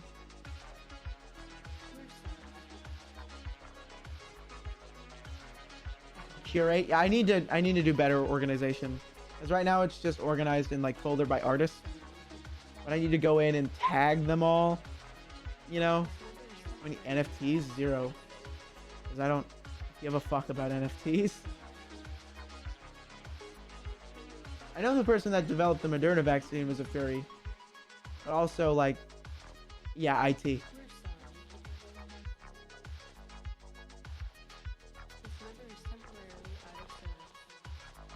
If you steal my hard drives, I will actually like lose my business, so don't do that. That's another fucking part of my industry that people don't like. Hold on. Do you know how many like sex workers I've talked to, and they're like, oh, they're like, hey, can you send me this again? I went, why? You didn't save a copy? Like, no, I just uploaded it. You don't keep an archive of all the stuff that you post? You don't keep an archive of all the stuff that you post? What are you, insane? If you don't keep an archive of all the stuff that you post, it is going to get deleted. It is going to get eviscerated. You organize it by date, by performer, and you put the paperwork in it, right next to it. If you don't do that, it will get deleted and you will not have it anymore. Network attack storage. Network attack storage for the win. Yeah, let me just go put my PIN number in the ATM machine and I'll buy one for you. That's a good joke. +2. I can't say that about my own joke.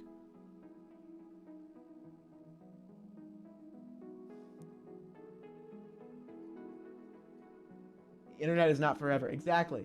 There's a lot of like, oh, if you put something on the internet, it's never going away. Dude, for us? For us? No. You need to keep that archived all the time, backed up, saved on fucking 6 or 7 servers, you know, in the cloud and in your room.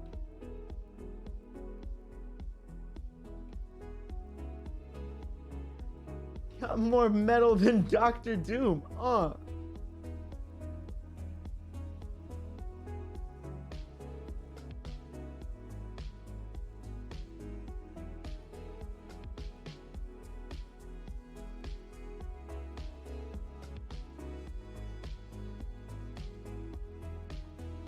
I had to take a straw out of that Red Bull, and I knew it was going to make a horrible sound.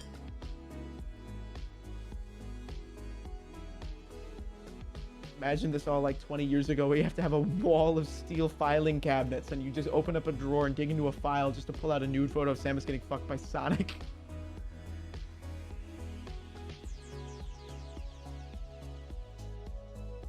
But yes, I did buy a NAS recently. Talked about it yesterday on stream. Oh, I can't wait. I can't wait.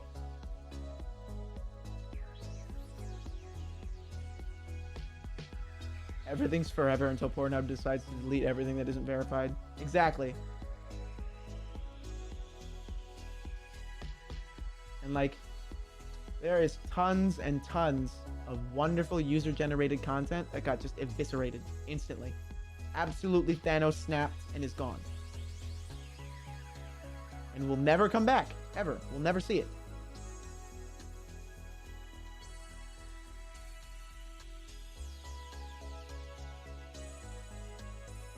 Tumblr. Oh man, there was some really great stuff on Tumblr too. And now look at what Tumblr's used for. Nothing. Tumblr lost like a $3 billion valuation. Now it's like it's worthless.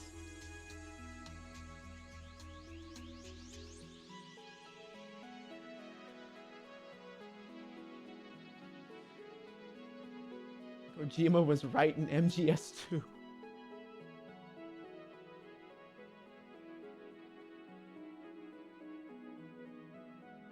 Reddit better not. I've heard Reddit has discussed it before. I think the not safe for work side of Reddit sucks though. I think it's awful. It's a lot of like assholes sharing stolen stuff and not credited artists.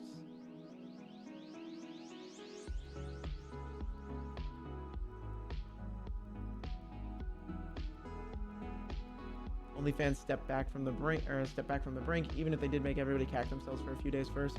It's gonna happen again eventually. OF's gonna say, hey, all right, we're doing it this time. You have 1 month. They're going to do it. It's inevitable.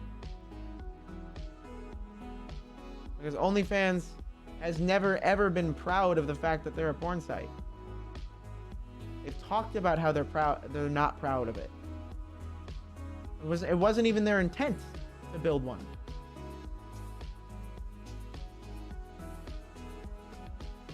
OnlyFans made a stupid business choice based on outdated. Oh, they didn't.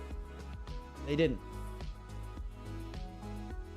They made a smart business choice based on somebody else's outdated moral beliefs.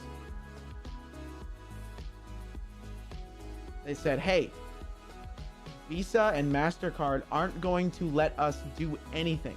They will not let us sell content unless we adjust our terms of service right now.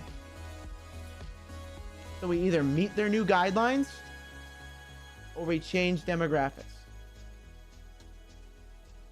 Their new guidelines required an overhaul of the site. Required an entire backhand overhaul. Either way, the company is fucked.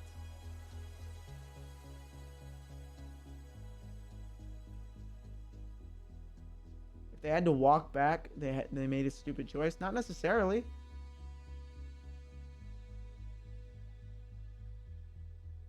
Like, yeah, they had an accidental porn site on their hands, not intending for that. Like, when they were approached with the situation of what do we do here, their first decision was we change. We have to adapt right now. And their first attempt at adaptation was to go to a different demographic. They lost millions in market revenue. No, it was inevitable, dude. Because it's either you lose millions in your user base or you lose millions on changing your backend completely and hiring new staff. Because I don't know if you guys know this, but the new Visa and MasterCard guidelines require human review.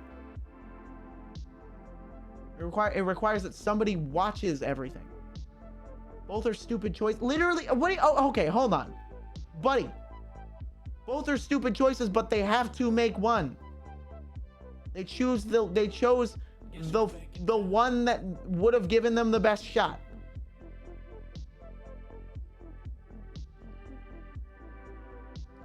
And then they decided that best shot was, oh, whoa, hey, tracking broke. Hello?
Yeah, like it's not worth answering. If you derail the trolley, you kill all the shareholders.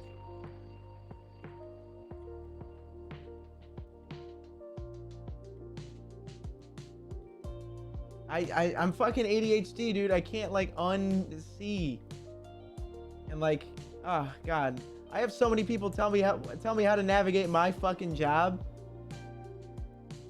It sucks.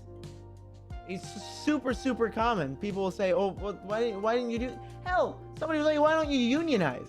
What? I'm like, you think I wouldn't have thought of that? You know? I do my fucking, I pay my funny little taxes. I do my funny little job. I try my fucking hardest, man.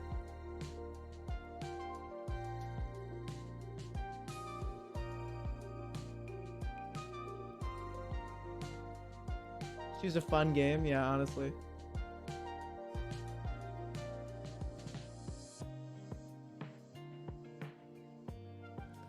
I think there's a dining car on the trolley. I don't think I've ever seen a trolley with more than one car. Trolleys only have one car, right? I thought that was the whole thing with trolleys, that they were like one. And they're like electrical powered. Yeah, if it has more than one car, it's a train.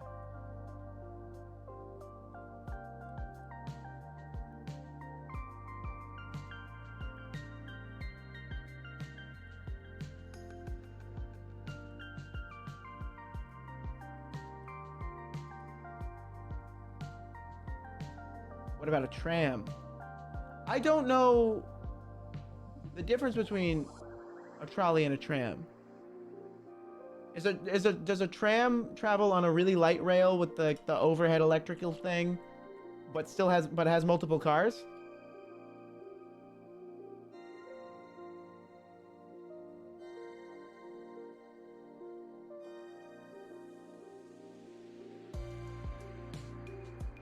Tram is a train where some of the tracks are on roads?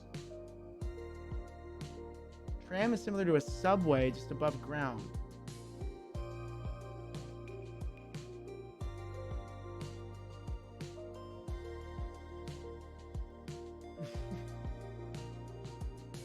You can argue with me, but you can't start making fun of people in my chat.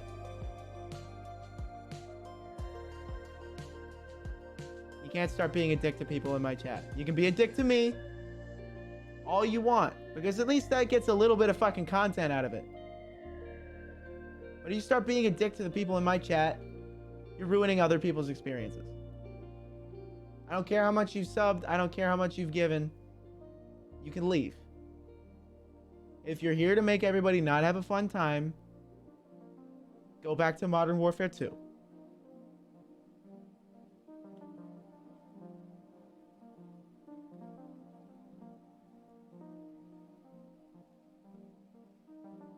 No one came here to sit through you arguing for 20 minutes about something you don't get? Are you... You switch accounts?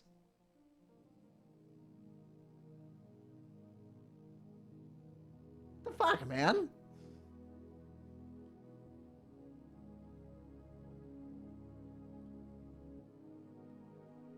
Yeah, honestly. I don't want to be a dick. I want to avoid banning people. Something that... yeah, sorry. Just difference in pronouns. We got a lot of them over here. Based chat protector.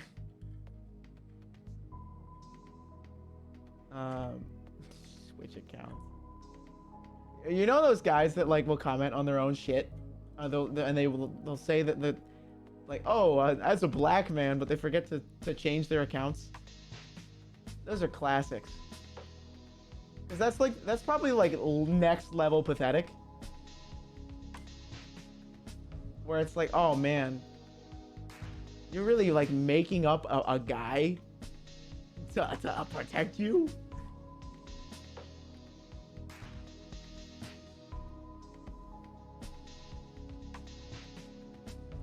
If he starts spamming, oh no, just if somebody sees it, tell me, and then I'll ban them there too.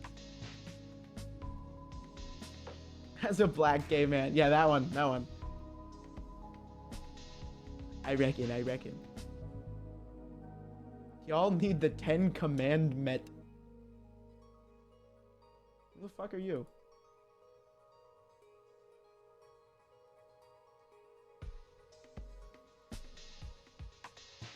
What an interesting comment.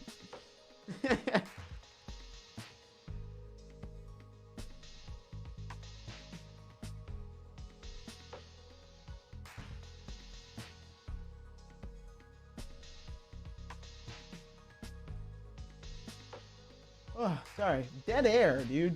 Sorry, it's been dead air for the last 20 minutes. I'm sorry.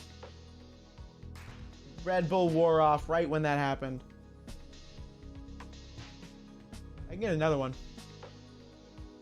Alright, yeah, I'm gonna go do that. Real quick, take a mad piss too.